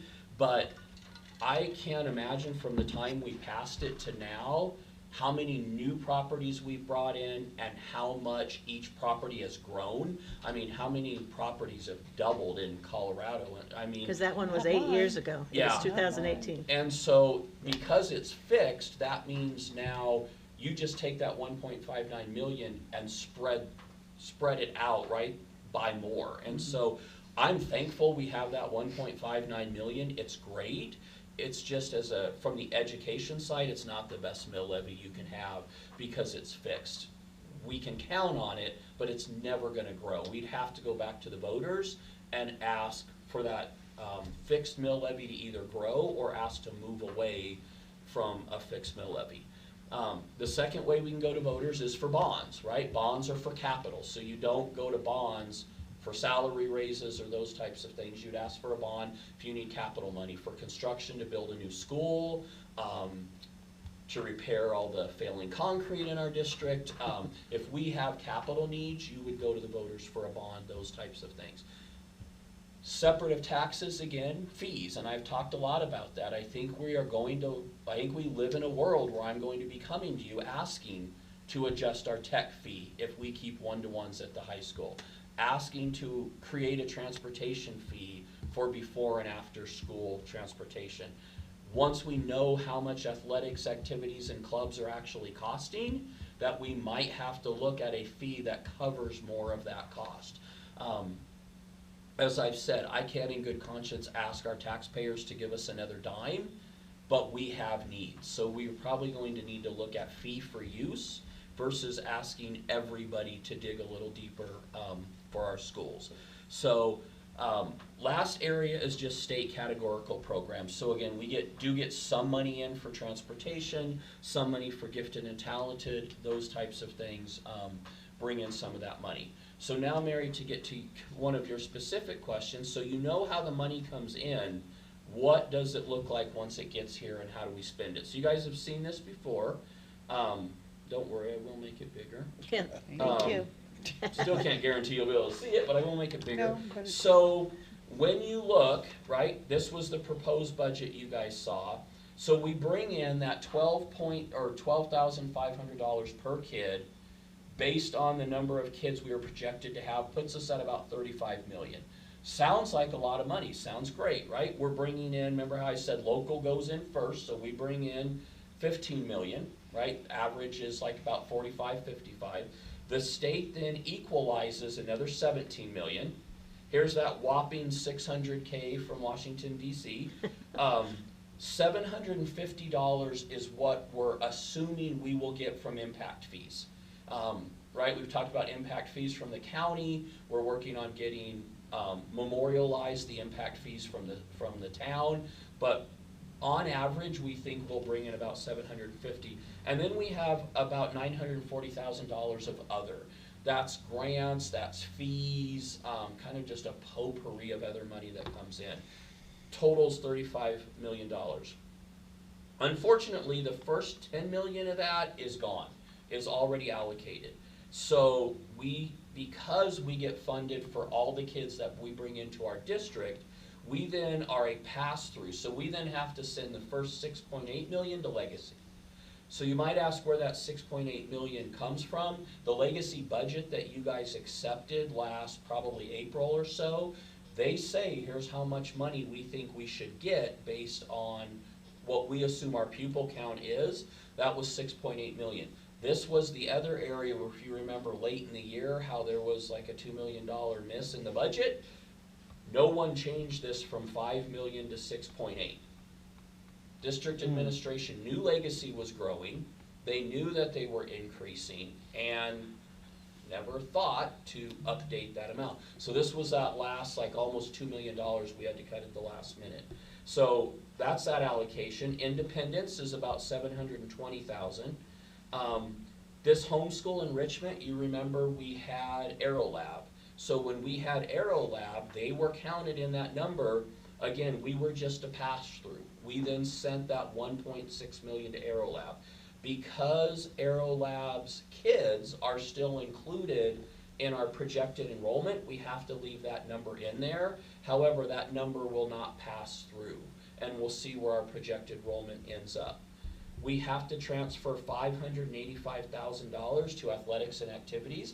This is again why I say the fees that we bring in do not cover what athletics and activities cost us. I have to give $580,000 basically out of the classroom to those functions. This $750,000 is just the improvement here. We are doing this year what always should have been done and what you're supposed to do, and that is actually have a capital reserve fund, that rainy day fund for when the boiler comes out. So this money that comes in improvement fees, we are not commingling and putting in the general fund. Andrea has already created a separate account, and those go into our capital reserve fund. And we brought in, I don't know, $20,000 so far. Unfortunately, we've already exceeded that in capital costs. We've got a $15,000 hood that needs to go in at the middle school. We've had to fix the heating system at Running Creek, so we burned through $750,000 pretty quick. Because past administration drained the food service fund, it did have a $450,000 reserve that was transferred out to the general fund and spent. I now have to transfer $50,000 to food service for them to even get through the year. Food service always makes you money. Because we drained them, I now have to take money out of the classroom to give to food service to make sure their budget balances. And then we have the self-insurance pool, right? We switched insurance. We now are self-insured, so we take that money that, you know, the teachers and staff out of their paycheck, and we put that in an account, but we had to kind of seed that to begin, right? July 1, we had to put some money in it because we weren't taking money out of people's paychecks until I think July 25th, so we needed to seed that. So that first 10.6 million is gone, and I haven't done one thing to educate a child. So when you take out basically our district kids, but not our neighborhood school kids, we actually have about a $25–26 million budget, which is why I explained to people over the summer when we had to cut $4 million. Although $4 million out of $35 million might not seem a lot, it was actually 15% of the budget we get. Of that $35 million, we're only bringing less than $25 million to our kids. So how does that $25 million left get spent? You have two expenditures. You have salary and benefits, and then you just have your spend, right? Things that we're cutting POs for, whatever. So Running Creek salaries and benefits, 2.1.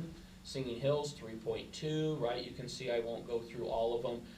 Broken down by departments, SPED, safety and security, subs.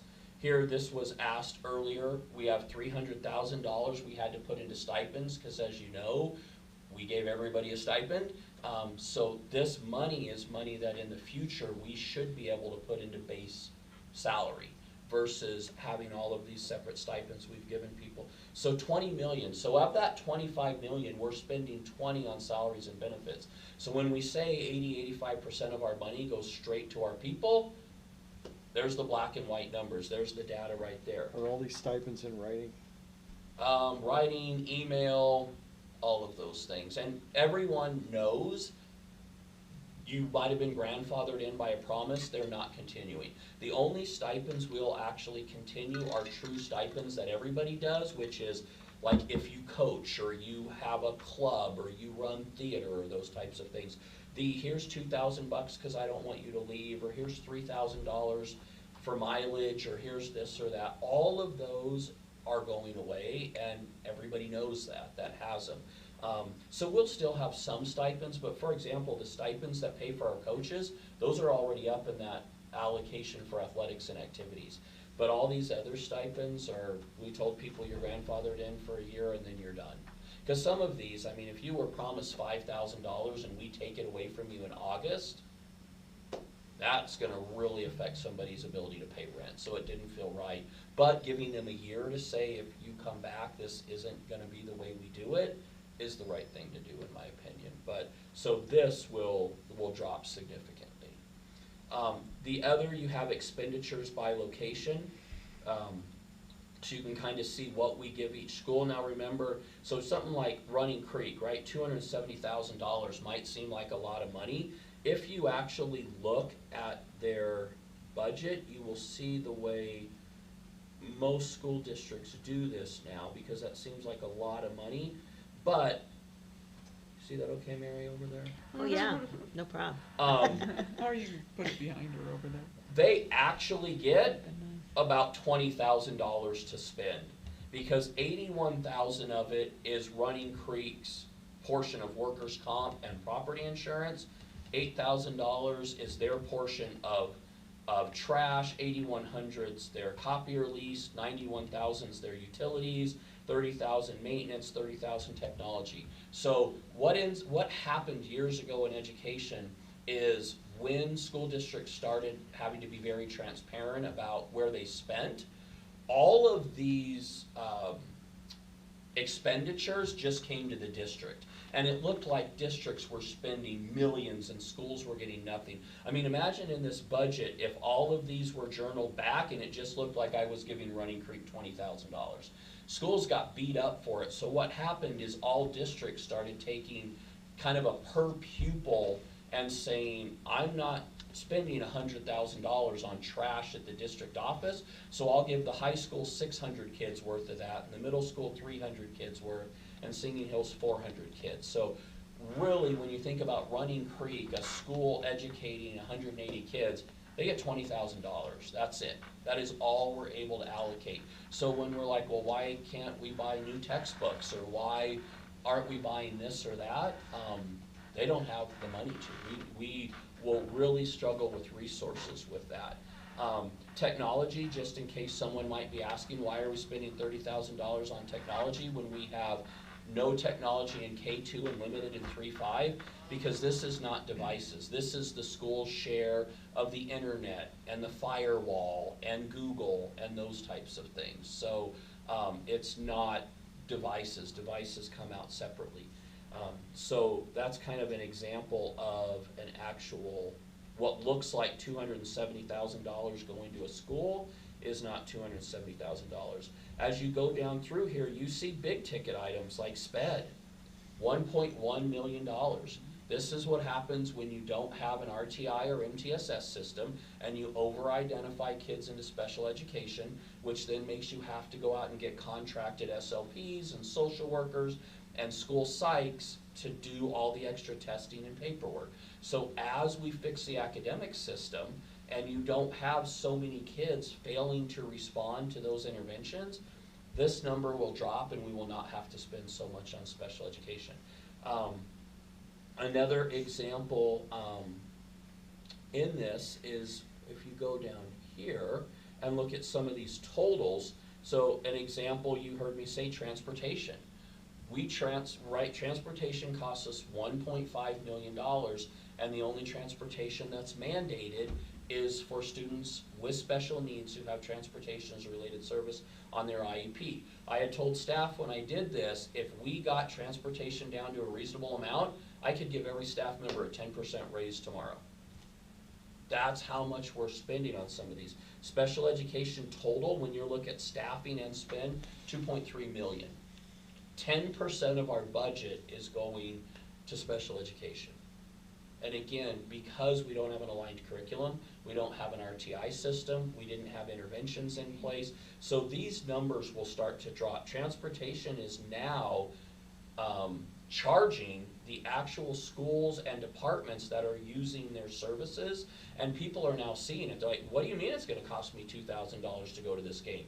Yeah, that's what it's always cost, it's just now you know. So when you're making decisions about whether or not you wanna go to this field trip or this tournament, you need to be an informed consumer. This is what it's actually costing the district. People had no idea what these things were actually costing, so of course staff said yes to everything. Why wouldn't you?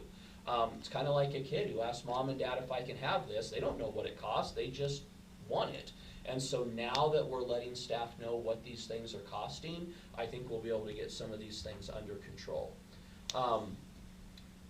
We talked earlier about economies of scale, right? And how as a district we get, this is another good way to look at this. So if you look at a school like Running Creek, 184 kids, they cost us $2.4 million.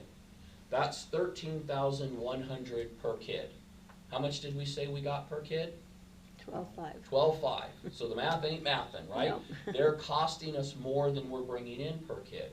Yet you look at Singing Hills, right? Same thing, K through 5 school. They have 385. They're costing us $9,400 a kid.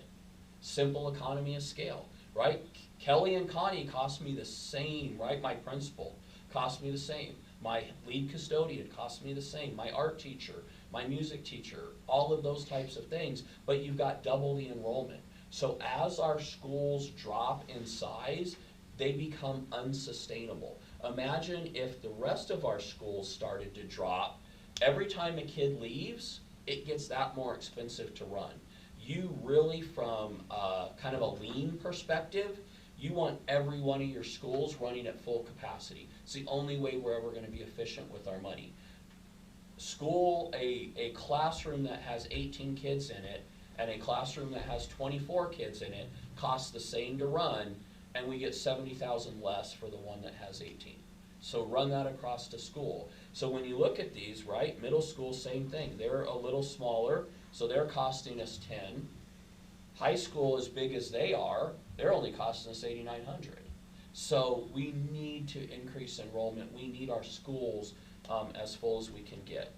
So when you add all of those up, right, you add our staffing, which was 20,000, our other expenditures, which is, or I'm sorry, $4 million.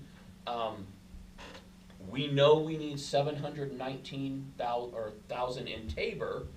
I'm sorry, 754,000. We have 719,000. So when we did this budget, we were already $35,000 in the hole, right? So luckily we've had some vacancy savings and stuff like that already, but that's how close we are, right? We have to end the year with 754.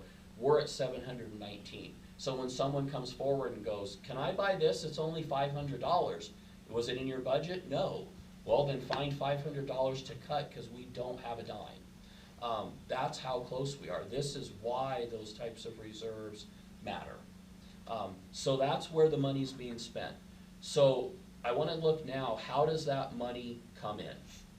So if we look at, and this is going to be a kind of a preview for what Andrea is going to show you, and this is again one I want to make sure our board and our community really understand the cash flow challenge that we have. So we said we bring in about 35 million. We spend almost 34 million. We think we'll have 600,000 to 700,000 left. We believe we were probably about 800,000 in the hole once we hit the audit, right? We know we didn't hit Tabor. We probably didn't even break even. We had on paper, I think, $800,000 on July 1. I have a feeling that's not gonna flow out. So when you think about that 35 million, remember we said about 17,000 or 17 million in state, 15 million in local. So how does that money come in? So when you look at this graph, right, you've got millions going up your vertical axis, and you've got the months. So the state owes us 17 million. Do you think they're nice and they give it all to us in July? No, because they don't have it, right? That 10.18 billion, they aren't taking in ours or the other 80% of the state budget all in July, right? They're taking in taxes and all of this stuff throughout the year, so they can't give it all to us. Same thing with property taxes. How many of our property owners come in and write a check in July for their full property tax? They don't. So we bring in about $3 million in July, and we spend $3 million in July. And then the bar is what we start to bring in. The line graph is what we continue to spend, because our payroll doesn't drop from July to August to September. So you'll notice in March is when we start getting big parts of our taxes, and then again in May and June. So by August, we're already in the hole. So let me show you a kind of a better visual of that. And again, don't worry, I'll make it bigger for everybody. This is a pretty decent summary. I do want to tell you, these are not exact summary, right? So you have July through June, right? That's our fiscal year. What you see here, so this block here, this top block, is the money that we bring in. And down here is our expenditures, right? So you can see pretty much every month we bring in 1.7 million in our state equalization. So the state 17 million that they give us, they divide that, we get about 1.7 million in every month. Again, they don't give us all at once. They also don't wait till the very end. They equalize it. Our property taxes, we bring in about a whole 100,000 of that 15 million in July. So we're getting barely any property taxes. And then we get a little bit of money. So on average, let's say we bring in 3 million, we spend about 3 million, we end July with about $50,000. Then you get to August, we're only bringing in 2.6 million because some of this other stuff drops off. But again, people don't say, our teachers don't say, hey, I know you haven't got taxes yet, so don't pay me in August. So our expenditures stay the same. So now we're 385 in the hole, right? By September, same thing. Now we're 1.2 in the hole. By October goes to $2 million in the hole, right? Each month we're spending about $700,000 to $800,000 more than we bring in. So it goes to 2.7. By January, we're at 4.5. February, we're at 5.2. Now the great news is, look at that in March. All of a sudden, we get that first big payment of $5 million. Again, we're still only paying about 3, so the great news is, we're now 3 million in the black for March. The problem is, we were already 5 million in the hole, so now we're still 2 million in the hole overall. Then April comes, and we kind of go back to status quo, so now we're 2.5 million. We bring in about 3 million in May, so now we're 1.1 million in the black for May, but still 1.2 million in the red overall. And then finally by June, when we get another big payment, we end that year with like $600,000–700,000. So if you're asking yourself, Ted, there's no, how do you write checks for $700,000 a month, every month in September, October, November, December? You don't. You do what nearly every school district in the state does, and you take out the interest-free loan from the Treasury. So what happens is in September, they'll allow you to take out that interest-free loan, and then as these small tax payments come in, we just send that money straight to them. So it doesn't cost us anything. It's doesn't prove anything other than this is the way funding works in every school district in the state. The only way that we could get away with not having to use this interest-free loan is if we entered the year with somewhere around $5.3 million in reserves, because we would need to make sure we have enough. $5 million in reserves sounds great, right? You have a $25 million budget and $5 million in reserves, you're gonna have to start having parents sitting in here going, wait, hold on. Can you spend my taxpayer dollars on my kids? There is such a thing of withholding too much money, because then you're not spending your taxpayer dollars on your kids. You're holding on to it. And if you're a staff member who's making the equivalent of a $23 an hour job, they would have a valid gripe to say, if you can keep saving that much money, might you want to give us a little bit of a raise? I think a reserve of about $3 billion makes sense. I think you hit that $800,000 tabor. I think you need at least a month of salary and benefits in case something would happen, and then I think you need a bigger cap reserve. So I think somewhere $3.5 million is responsible for us, which would mean even if we're living pie in the sky, you're still gonna need a couple $1 million interest-free loan every year. Again, we don't have economies of scale. We're not some large district that's got $20 million sitting in the bank. So this isn't a one-year issue. We've had our budget issues. The interest-free loan is not that issue. This is what you have to do to get by, unless the state wants to give us all $17 million early, or our property owners want to start paying, everything to us in July. This is the way it's always going to be. And I bring that up because in every district I've been in, the district and the board gets beat up for taking out the interest-free loan like it's something we've done wrong. There's a reason why they put this in place, because they know school districts can't float $5 million all the way through. So when it comes time and Andrea explains that, and we ask for you to support that, I wanted you to kind of have the data behind that. Kind of the final thing I want to walk through here is just, because we talked about how important enrollment is, I want to give an enrollment update to kind of end this, because I think this is important. So when you look at where we're at, so our October count last year, we were at about 2,300 kids. At July 1, we were 2,260. So we had lost Running Creek, saw RC for too many years somewhere else, dropped from 232 kids to 184. So dropped 48 kids, or 21%.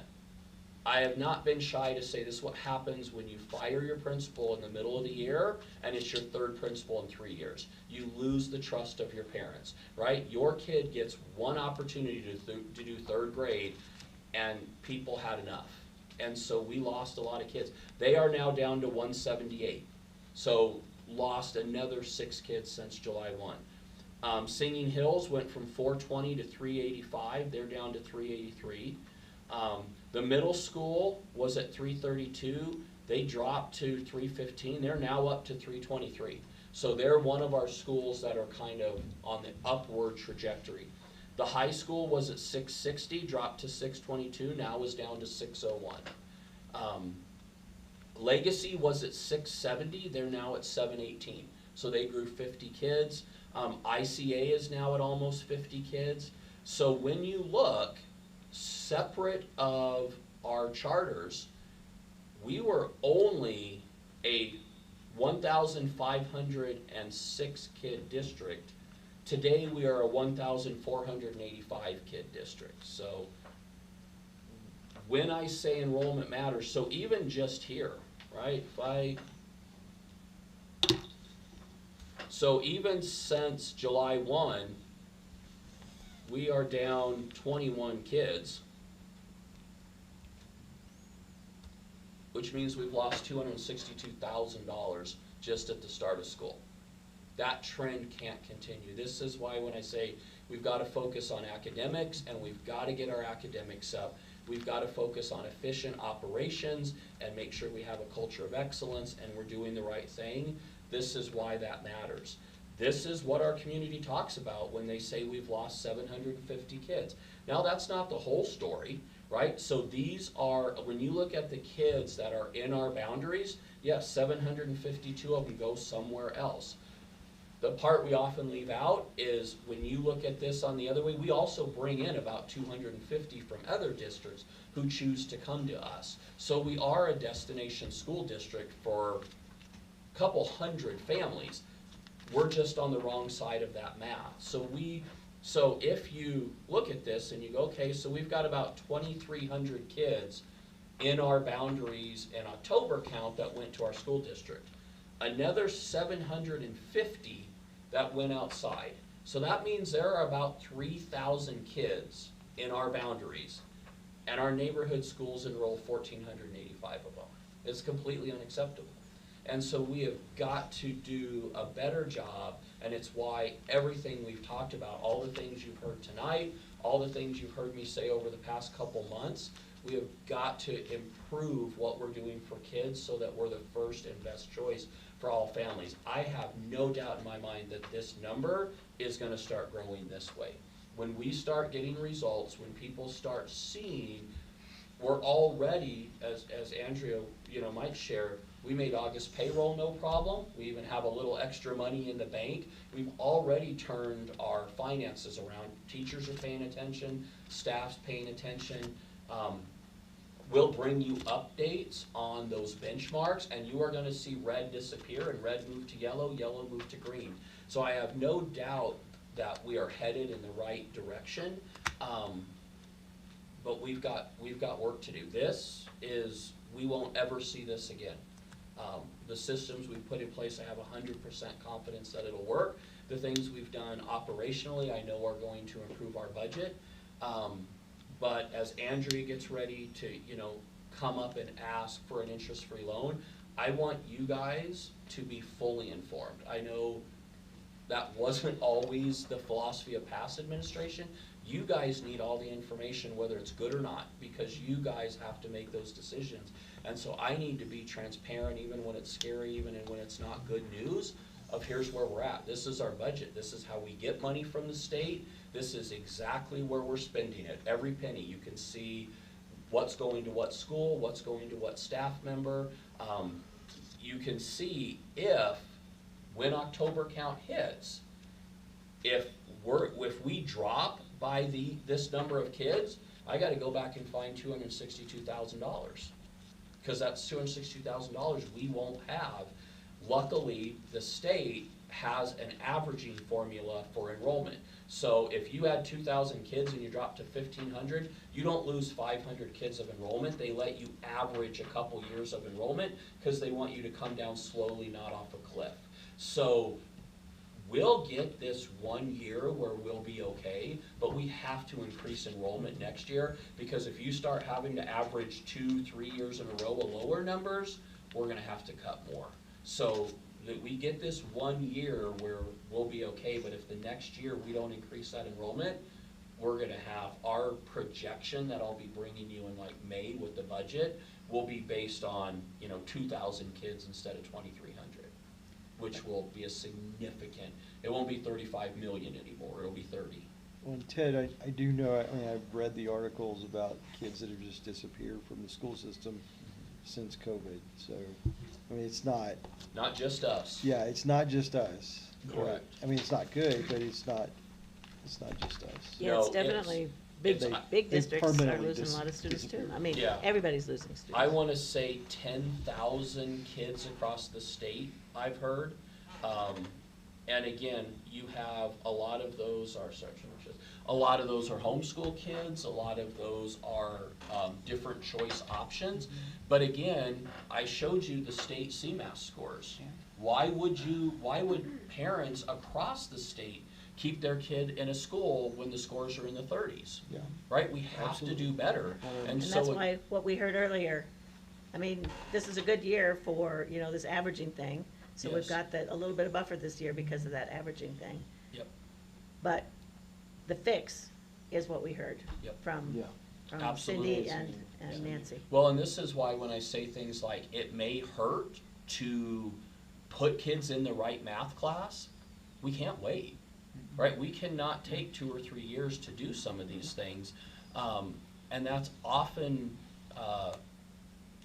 maybe a gripe that is rightful for parents to have about public education that we move too dang slow. Right? We sit around and we think about it and we create a study committee and we do all of these things and nothing ever changes. We're not, Graduating Well, and kids parents will just helped. take their kids out and take them somewhere else. Yeah, you only, again, Kids you don't get- have time to wait. No, you get that one shot at third grade. Like, how many times are you going to listen to the guy sitting in this chair say, next year they'll be better, next year they'll be better? Oh, this is our year. We've heard Like, that. at some point, you have to prove it. Yeah. And you guys as a board shouldn't wait for next August for me to prove it, right? We're gonna be bringing you data throughout, going, okay, you saw fall benchmark, here's winter, look at this growth. Remember 70% of our kids were red, now we're at 50. Like, we're going to wanna be demonstrating to you, and you should be expecting data that proves that we're heading in the right direction. But it's why some of the change might be uncomfortable, but you can't wait. We're talking about kids. If the widget comes out wrong, I suppose you can throw some of the widgets away, recalibrate the machine, and start over. These are kids, they're not widgets. You can't wait. If you know, we had this situation today at Running Creek. We're looking at the war board for 4th and 5th, and I said, I can tell you right now, we're not gonna make it the way it is. So we are looking at adding additional reading groups for 4th and 5th, because I've done this long enough, I'm like, nope, that I can tell you exactly where we're gonna be at the end of the year, and it's not good enough. So we are adding additional bodies into 4-5 to get those reading groups even more individualized, even smaller, because I can't imagine sitting here next July and going, yeah, I thought that was gonna happen. Well, why didn't you do something about it? So any of those things we're seeing, whether it's the 4-5 group at Running Creek, whether it's the pre-algebra group at the high school, we can't sit around and talk about the problem. Leadership's about action, and so we have to act, and I'll be coming to you guys saying, guys, we're gonna act, like I need your support in doing some of these things, and we're gonna have to stand strong together and say, we're making decisions in the best interest of kids, regardless of, I'd rather have a little shake up right now, early in the year, and get kids where they need to be, and know that we still have a majority of the year to help get them where they need to be. So if we have a parent who decides to bring their kids back, give us a shot, put your kid in Running Creek or put your kid in Singing Hills. Absolutely. Do we assess the child when they come back? Absolutely. Yep. Right off the bat. They don't have to wait until. Nope. The minute they get there, we would have their benchmark done. If they need a diagnostic to figure out what intervention group to get them in, we can do that in less than an hour the minute they come in. I've joked before when I ran this system as a principal, like if a kid walked in the door in 20 minutes, I had them in their math group, their reading group, their intervention, it's a science, like Cindy was saying. There's nothing mysterious about how a kid learns to read. We know, and we know what assessments tell us the data and where we need to put a kid, and so that is like clockwork, and they come in and we'll immediately have them in the right spot. And we've been encouraging parents, come back, give us a shot. We can still enroll kids, we will continue to enroll kids. And as other districts are also having enrollment issues, as other districts are also cutting dollars, I still continue to say this is a great community to raise your family. It's a great school district to put your kid in. It's a great place to be an educator, and I think we've just got to rebuild that brand and rebuild that trust with our community. I have no doubt our enrollment will increase. It's not going to stay here. But we've all got to work hard at making sure this is a place staff wants to work and a place kids want to come. And again, I can't fault a parent when you look at some of the turnover we've had in leadership at some of our schools. Like, how many opportunities are you going to give someone with your kid? And so I have no doubt in my mind when you look at the leadership staff that we have right now that we're going to have stability. And that we will be able to build upon the things that we have. It's not start, stop, right? You're not going to hear me come in next year and go, all right, we're done with reading and math. Now we've got this new initiative, or now we're going to bring in this new consultant, or now we've got this great idea because that didn't work. This is the course, we're staying the course, and this is all we're doing.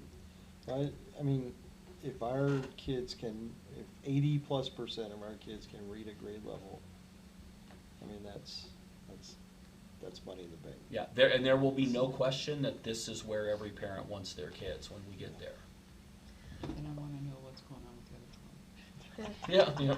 Well, and to emphasize the importance of that culture of excellence, I mean, there's fewer and fewer children being born. Like, there is going to be fewer students Yep. in the systems. So Correct. we have to be competitive Yep. if we want them in our school district. Yeah, absolutely. We have to be excellent. The denominator's gonna continue to The drop, right? demographics We've aren't in gotta- our favor for being full forever. Absolutely. So we've got to be great. Even more competitive. Yeah, if we're average, there aren't gonna be enough new families to keep up. And yeah, every school district, like you said, is dealing with that right now.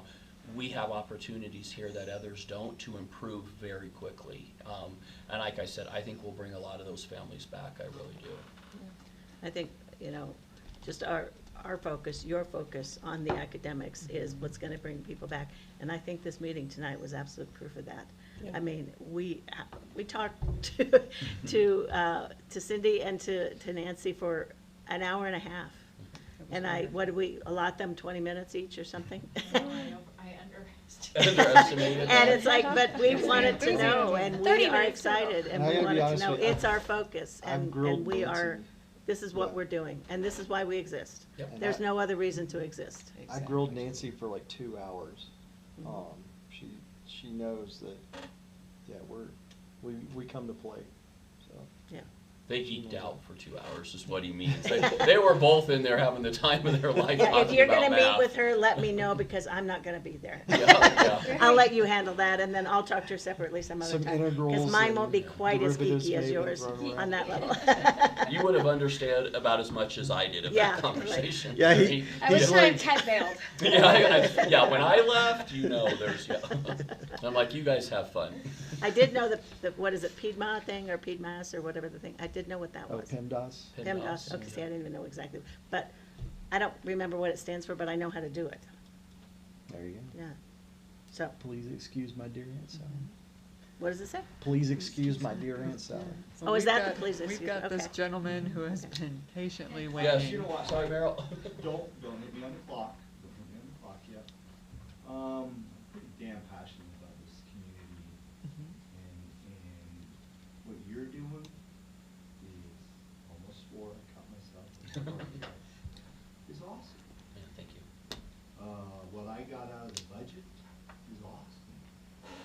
So now, if it's my comments, I'll go. You can I get think the it is. Yeah. Absolutely.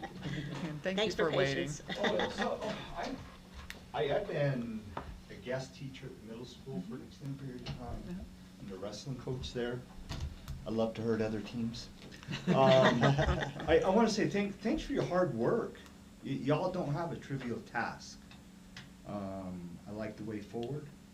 I think in 3-4 years, we're gonna be okay.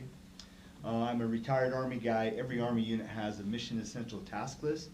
And in that mission essential task list, an infantry unit, I'm an infantry guy, we don't practice fiction generators. The generator unit doesn't practice block. So it's the mission essential task list. I'm gonna read you something. To provide students with an excellent and diverse learning opportunities that inspire a passion for learning, develop individual potential, and prepare them for a successful future. That's the mission statement from the district. And I will challenge the decision makers to ensure that what we're doing as a district is laser focused on a passion for learning, individual potential, and successful future. I love this community. I love the middle school. I'm at the middle school in She quite a bit. I did the 5th grade at Running Creek a ton last year. Great kids. I've got 5 wrestlers that have made choices to go elsewhere. And I'm fighting like you wouldn't believe to get these wrestlers back, because I want them on the team. We won 2 regional championships. We're gonna win again this year. I want the community, I want the kids to have this experience. And everything we do, from me to Chatter Online to y'all, has to be mission essential task list, passion for learning, individual potential, and successful future. I came out of school a terrible student, absolutely terrible student. I wound up getting, through the Army, I got a Green and Gold Scholarship. I got a physics degree of all things. I was You never know. awful at math. When I got to college, I had to relearn all that. I am excited, and I hope all of us can just laser focus on what's important. That's it. And I'm gonna hang out to the end of the meeting. Just because I like Andrea, one of her kids wrestling, and he's a little hammer. Thank you. Thank you. Thank you. Very nice. Okay, so, next up, we have consent. So I move that the board approve consent agenda items 8.1 through 8.7 as presented. Can I get a second? I second it. And can I get a roll call? Director Fletcher. Aye. Director Hunt. Aye. Director Kay. Aye. Director Olson. Aye. Director Powell. Aye. Okay, you have also waited so patiently. So, here is the topic you have waited for. So I move that the board approve the resolution authorizing the district's participation in the state treasurer's interest-free loan program and authorize the Board of Education president and secretary to sign the agreement. Can I get a second? Second. Okay, and discussion. Can I come up and present for us? Sure. There's a lot to present. Ted did an excellent job of explaining the interest-free loan. You saw the spreadsheet up there earlier. What I did to create that is I went through all the bank statements from the prior year, found all of our funding that came in. So I put the revenues in for taxes and other miscellaneous revenues. The state equalization portion we get in 9 different months. We've elected to do it over 9 months and not 12. And the reason being we did 9 and not 12 is so that if you just do simple math, we would have gotten more in the summer months so that we could meet payroll. And that was a big reason, because they would have taken a couple $100,000 off in the summer months. So it would have made it a little bit harder to meet payroll. So going through all of that, the total amount that I anticipate that we would need is about $8.7 million. Not all at once, but Ted showed it's about $700,000 each month. Some months a little bit more, a little bit less, but that would be the maximum. As soon as we start receiving our tax revenues back, then we pay that back the next day and just get rid of the interest-free loan. The total interest-free loan is due, I believe it's June. Okay. So that's our time. So when you get your tax money in, that's the And it goes first place straight it back. goes? Yep. Okay. Yep. So yeah, I recommend that we allow a max of $8.7 million. And if you think about what we showed, so the property taxes that we get are somewhere, we're estimating about 16 million this year. So our interest-free loan is half of that. So if someone were to say, well, 8 million, it's a lot, how are you gonna pay it back? Well, we bring in 16. This is just about getting more of it in sooner so that we're not falling behind that 800,000 every month. So it's, I believe, just a little, somewhere around half of Yeah. what we actually are allocated or projected to get on our property taxes.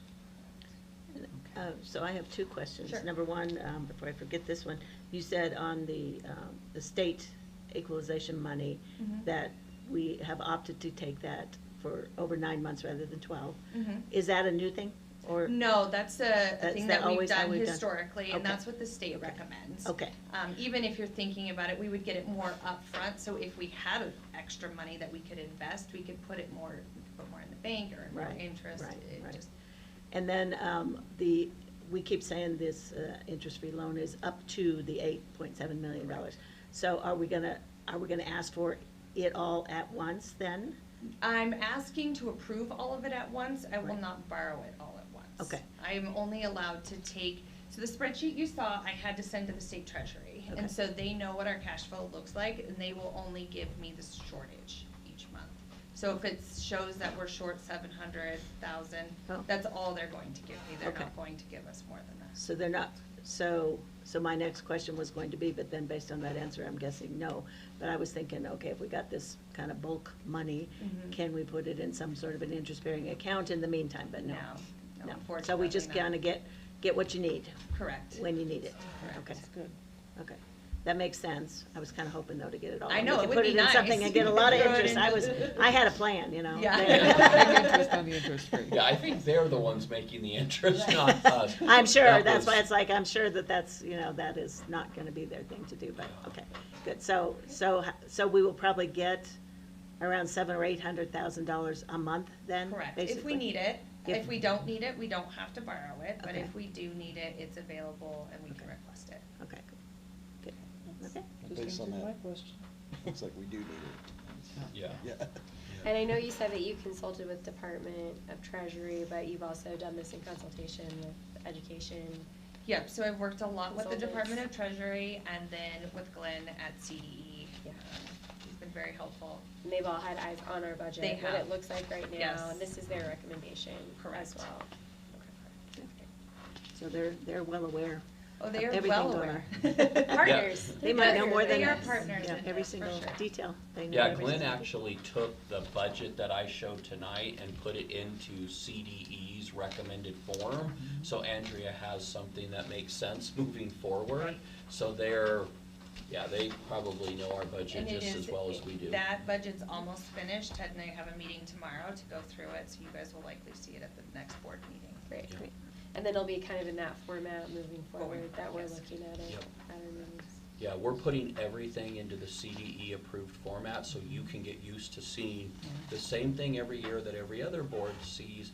And if we needed something like, hey, Glenn, look this over, he can look at it quickly and tell Quickly, us yeah. something. He doesn't have to try to decipher some Excel spreadsheet that nobody else has ever seen. So there's a lot of advantages to just using what the state puts out versus trying to do our own thing. Yeah. Right. And it'll be And no good. surprises that way then. Right. Absolutely. Yeah. Yep. Everything has a category, and Yep, you and put when it in a you- category. And when you guys, like if you bring in someone from CDE to train you or something like that, and they say, you should expect to see a budget that looks like this, then you're gonna actually see a budget that looks like that, not some other budget and, then you can't make heads or tails of what it is. Yeah, that never happened, right? Yeah, and all that CDE training, there's stuff online, there's videos, all of the training that you can go to, we can have people come in, they all use those templates. Yeah. So why So why wouldn't didn't we before? I mean, why didn't this, I know that's a rhetorical question. I know. She's giving me the look. But it's been frustrating, and I am Yes. excited that, for this too, because I think we'll finally have something that we can make heads or tails of, and it is standard, and, Doesn't we've got change people with to ask, CFOs. in our own district and at the state if we need to, so that's good. Absolutely. Yes, good. Okay, well, thank you for all your hard work you Thanks, put into Andrea. this, I appreciate it. Yeah, Andrea's doing a great job, guys. Her and the team, she's brought on a new accounts payable person, so they've been doing a great job. Like I said, we not only made payroll, which is a celebration, but also, I think because of their hard work, we didn't just skate in with $6 left. Like we're not rich, but we're feeling We can pay our much. bills. Yeah, we can pay our That's bills, so good. we're in really good shape. So a lot of hard work from the ladies down there in the business office still. Well, thank you. Yeah, I'd just like to make sure that the whole floating money around can't happen again. Yeah, the That stuff needs to be commingling. Yeah. blocked off. I didn't talk about that, but I can tell you what I've done. Oh, yeah. Yeah, So, yeah. 'Cause that was a big problem. We've had some accounts open, so we had a Colo Trust account, which is an interest-bearing account. I've taken all of our impact fees, and then we do sell some fuel to the town, and 5% of that we charge on top of it, and I've transferred all of that. It was only about $30,000 so far, but last week I transferred all of that money into our interest-bearing account. So that's the plan going forward. Any of that money that comes in at the end of every month, I'll transfer it over there. So that's what we're going to use for cap construction. So hopefully that continues to grow. I think we budgeted $750,000. Hopefully that continues to grow. Otherwise, the 26 accounts, which were our athletic fund accounts, that had a balance of nearly $500,000. And we talked about that last meeting. The money was never lost. It was all just in the same account. It was all properly tracked. We have records going back years. So there's nothing that was, misspoken for, or nobody took any money or anything. But I have started putting that in our savings account. So that's separate. Our impact fees are separate. So if you wanted to see anything, you can see that it's all Allocated out yeah, specifically. And then our self-insurance fund Yeah. is separate as well. Right, but even within the budget, Jeff's budget and, Running Creek's budget aren't being commingled so that you So- can just move the money around. So in All the transfers, is that what you're Yeah, talking about? yeah. Yeah, so we have one bank account Sure. for our tent Yep. fund, Yep. for, our general fund. But when you look in Skyward, everything has an account, and Nice. you can go and you can look at Running Creek, and in an instant, you can pull everything that Running Creek has earned, anything that Running Creek has spent, and it shows anybody that, or technology, or whatever you want to do. Yeah. We're still probably gonna take all of Jeff's money at some Probably. point, but this Not time it much won't there. be, this time it will not be $10. commingled, we're just gonna take it. He's gonna have to buy his own. And That's then right. moving forward with a lot of Yeah. those booster clubs, if they can get their own C3 status and set Yep. up their own accounts, then they're gonna do Yeah. that. But then there's some organizations or groups that just are gonna live within there, like Yeah, maybe there's the some that student can't. government Yeah, the or student something like council that. cannot go get their own Yes. nonprofits and things like that. The yearbook committee, we wouldn't expect them to do that. But there's other organizations that we have gotten to do that. The Singing Hills Parent Organization, for example, has gone and got their nonprofit status. They're taking all the revenues, putting it in their own bank account, and I'm paying their bills out of the funds that they've earned. And we've never Until their denied- money is Until their depleted. money is gone. Yes. And we haven't denied them anything, or any of the other booster clubs, any funds. They have complete access to those to pay their bills. So the money that we're holding now for Singing Hills, Mhm. PTO or PTCO or whatever it is, that we have is still there, and they'll be able to access that Mhm. until it's gone, but then after that, it'll start going into their own separate account. Yep, is so that what you're saying? anything that they're earning now goes to their own separate account. I'm Okay. not seeing any revenues So come in no for new Singing things. Hills any longer. Right. I'm only paying their bills. Okay. I ordered a bunch of hot dogs and hot dog buns for the big celebration tomorrow night, and Yes. those were delivered today, Yeah. so. Yeah. yeah. Cool. Awesome.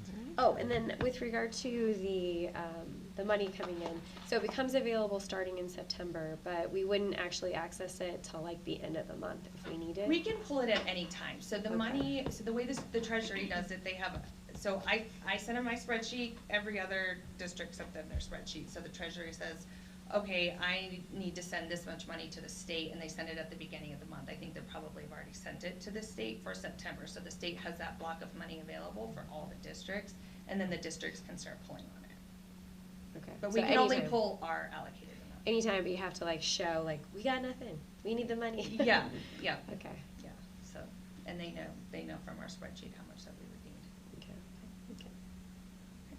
Anything else? Cool. No? All right. We're on the track. Thank We're you. on Yes. track. Thank you. We're on the rails. Okay, any further discussion? All right, can I get a roll call? Director Fletcher? Aye. Director Hunt? Aye. Director Kay? Aye. Director Olson? Aye. Director Powell? Aye. Okay, and our last item here is the Finance Advisory Committee and Curriculum Review. So I move that the board approve the change of the Finance Advisory Committee and Curriculum Review Committee to become Superintendent committees. So can I get a second? Second. Okay, and discussion. So we've talked about this a little bit in individual committees, and I think I mentioned it a little bit last week. Talked about this at the town hall last night. When you're looking at superintendent versus board committees, it's really who does the committee advise? And you guys have one employee, that's me. And so a lot of these committees, the DAC, District Accountability Committee, by law has to be a board committee. But in my mind, you want these committees advising the superintendent so that I can then come forward and bring whatever, resolution, action, those types of things to the board. it's a simple change, but it's nuanced, right? We still want and expect board participation, right? We still know Nicole as treasurer will be on the FAC. Mary, and I know David has been a few times to curriculum review. And so, I mean, you guys can obviously decide who wants to stay on those if people want to change. But we still want board participation, and we still want staff and parent participation, community participation.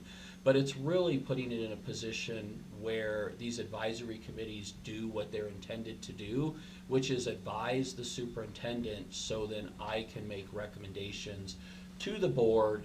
We can have public and transparent communication about that, and then you guys can vote and give me direction. So it seems simple, but I think the nuance is important for our community to understand. It's still a committee that has board member support and staff, community, if it's that type of committee. And then as I'm advised, we'll still be bringing things to the board so that there's open and transparent dialogue in front of our community before we make decisions.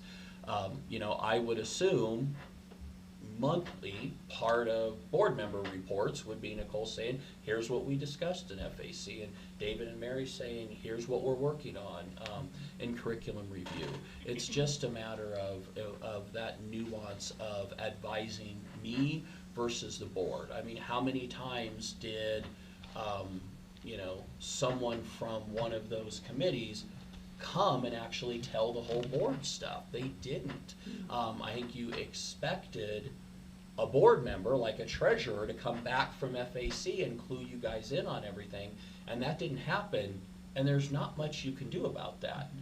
If that information is coming to me and I choose not to give it to you, you can fire me, right? You have no accountability really over each other. I mean, you could censure somebody, but there's really no accountability. So if the board member on the board committee doesn't report back to the whole board, you get in a situation where we had before, where one person knows information that the rest of you don't have, and things don't work. So the person getting the information who's expected to provide it to the board needs to be your employee and someone who you can hold accountable, someone who you can say, I want a report from the FAC, I want a report from CRC.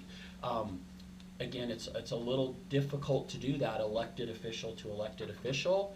It's a lot easier to do that to your one and only employee. So again, small change, but I think a very important nuance in how we move the district forward.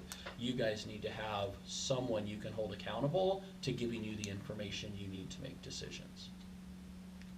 I have a question. Yes. When these were board committees, the board kind of decided who was going to sit on them, selected community members or whatever. So how would that, what would that look like moving forward if it's a superintendent committee? So I was actually asked that at the town hall last night, and my answer is I'm still working through that. I really, not that this is not important, but it was less important to me in terms of priority versus getting school started. And so it's something I need to sit down and think about over the next week or so, and probably get some feedback from board president, things like that, of do we want an application process, or people who are already on the committee grandfathered in? FAC is way different than curriculum review. Curriculum review, we've had pretty robust participation, other than over the summer when sometimes it was me and Mary and one other person.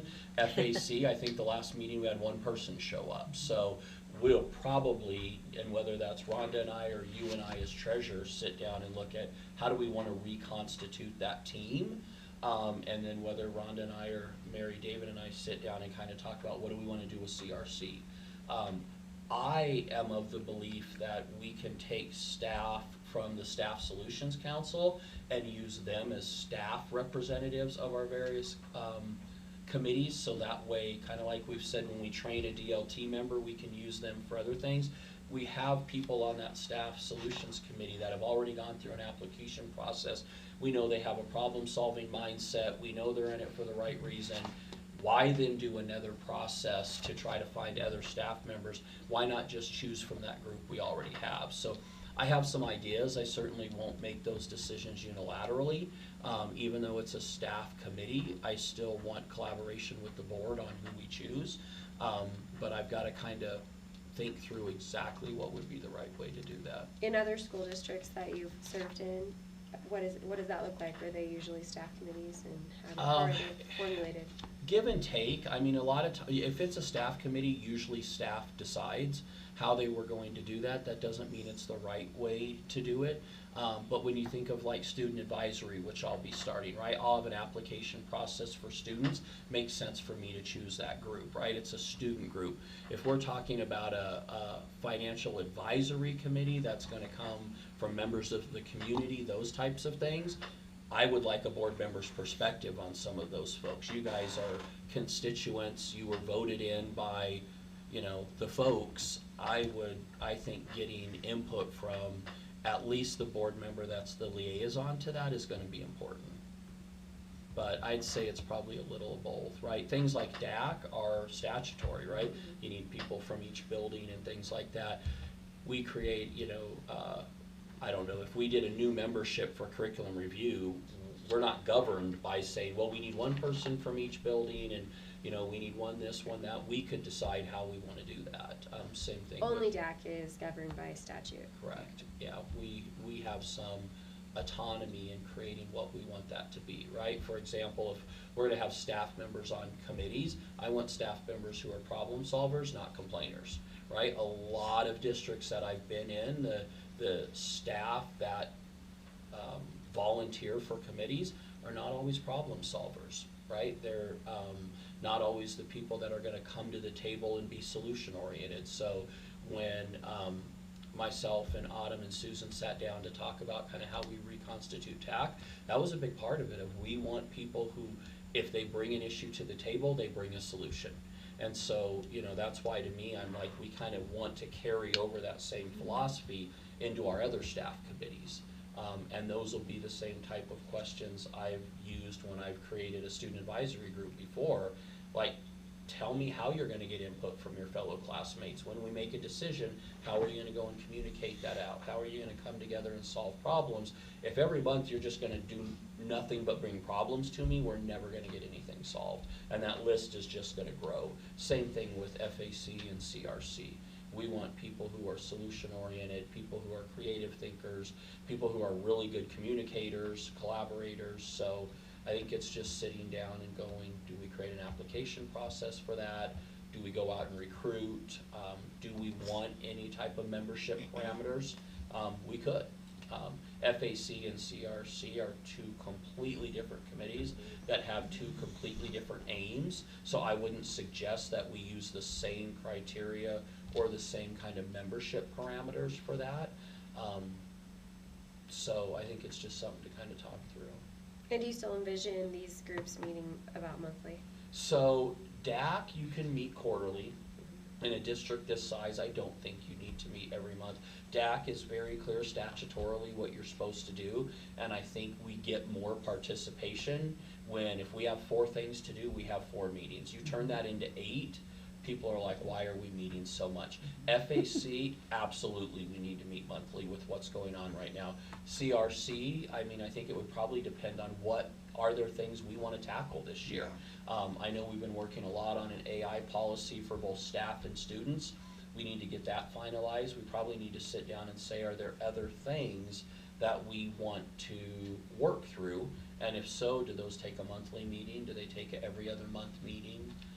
Those types of things. Jamie and I have actually started to kind of parse out my schedule, right? Because we have 5 committees, right? DAC, FAC, CRC, Staff Solutions, and SAG, Student Advisory. I then have DLT for our Purposeful Environment, 2 for GBC, 1 for Effective Instruction. So if you think about that, that already is 9 hours going, at a minimum, going just to meetings.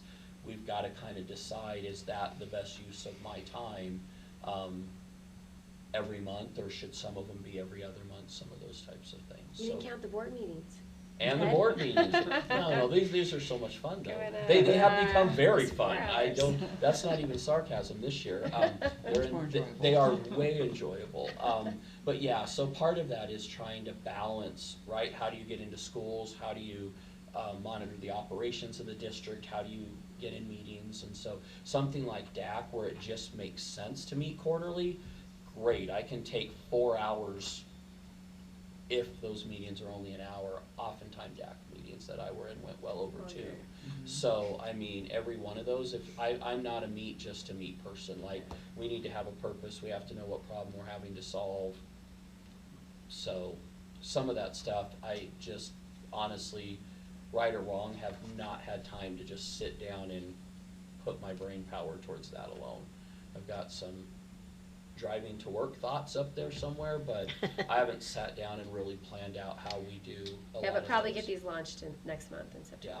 Yeah, that's my goal. I think I've got time on my calendar next week to sit down and do that. Like, I've sent out an email to all of our DLT members saying what day works best. That will probably be like, I'll meet with one of them from 3:30 to 5 Tuesday, and then Wednesday, Thursday, right? We'll probably, or every Tuesday or something like that. Like, we've got to figure out how some of those work. Most of those meetings have to happen after school. I think FAC is routinely met during the day, but again, if we decide it's important to have a staff member on that, that needs to become a 3:30 or 4 o'clock too. So it's just kind of working through, there's only so many afternoons, right? You've got, 2 afternoons a month are board meeting, 2 afternoons a month are agenda planning, so now you're down to, you add another 9 to that, now you're, 13 out of your 20 afternoons are gone, which is fine. I just need to make sure I don't overbook. So we'll be moving stuff around and try to figure out where to go. I think it's a great idea. I think it's a great idea for collaboration, more collaboration with the staff. Also looking back, I think, having the people in our fiscal office on the back would have made a huge difference. Absolutely. A huge difference. So I think it's critical. Yeah, and people who you have some level of control over reporting to you. It's I don't know, to me it's kind of a leadership strategy, right? Is you don't want to put an important decision in the hands of someone you can't hold accountable. That's difficult. And so if it's my committee, you can hold me accountable. Right? You can request reports, you can tell me these are my expectations, you can fire me if I don't do it. You can't do that to a colleague. So if Nicole comes back from FAC and tells you absolutely nothing, you can still direct me to tell you. And so I think it's like But I said, hopefully we both will be we will saying be, yes. the same story. Same story, yeah. Tell Nicole, it's all good news, it's all good news. Yeah, so I don't know, to me, it's just some of the board committees, I get why people do them. It's never made sense to me why you would leave something important in the hands of someone you can't hold accountable. So much of what we've got to do moving forward is about accountability, so that's the only way we're going to earn trust back. All right. Any further discussion? Okay, can I get a roll call? Director Fletcher. Aye. Director Hunt. Aye. Director Kay. Aye. Director Olson. Aye. Director Powell. Aye. Okay, our next Board of Education meeting is scheduled for September 8th. Already. 2026 here in the district office. And last but not least, I move that the board adjourn this meeting at 9:33 p.m. Second. And roll call. Director Fletcher. Aye. Director Hunt. Aye. Director Kay. Aye. Director Olson. Aye. Director Powell. Aye. All right, meeting adjourned. Aye.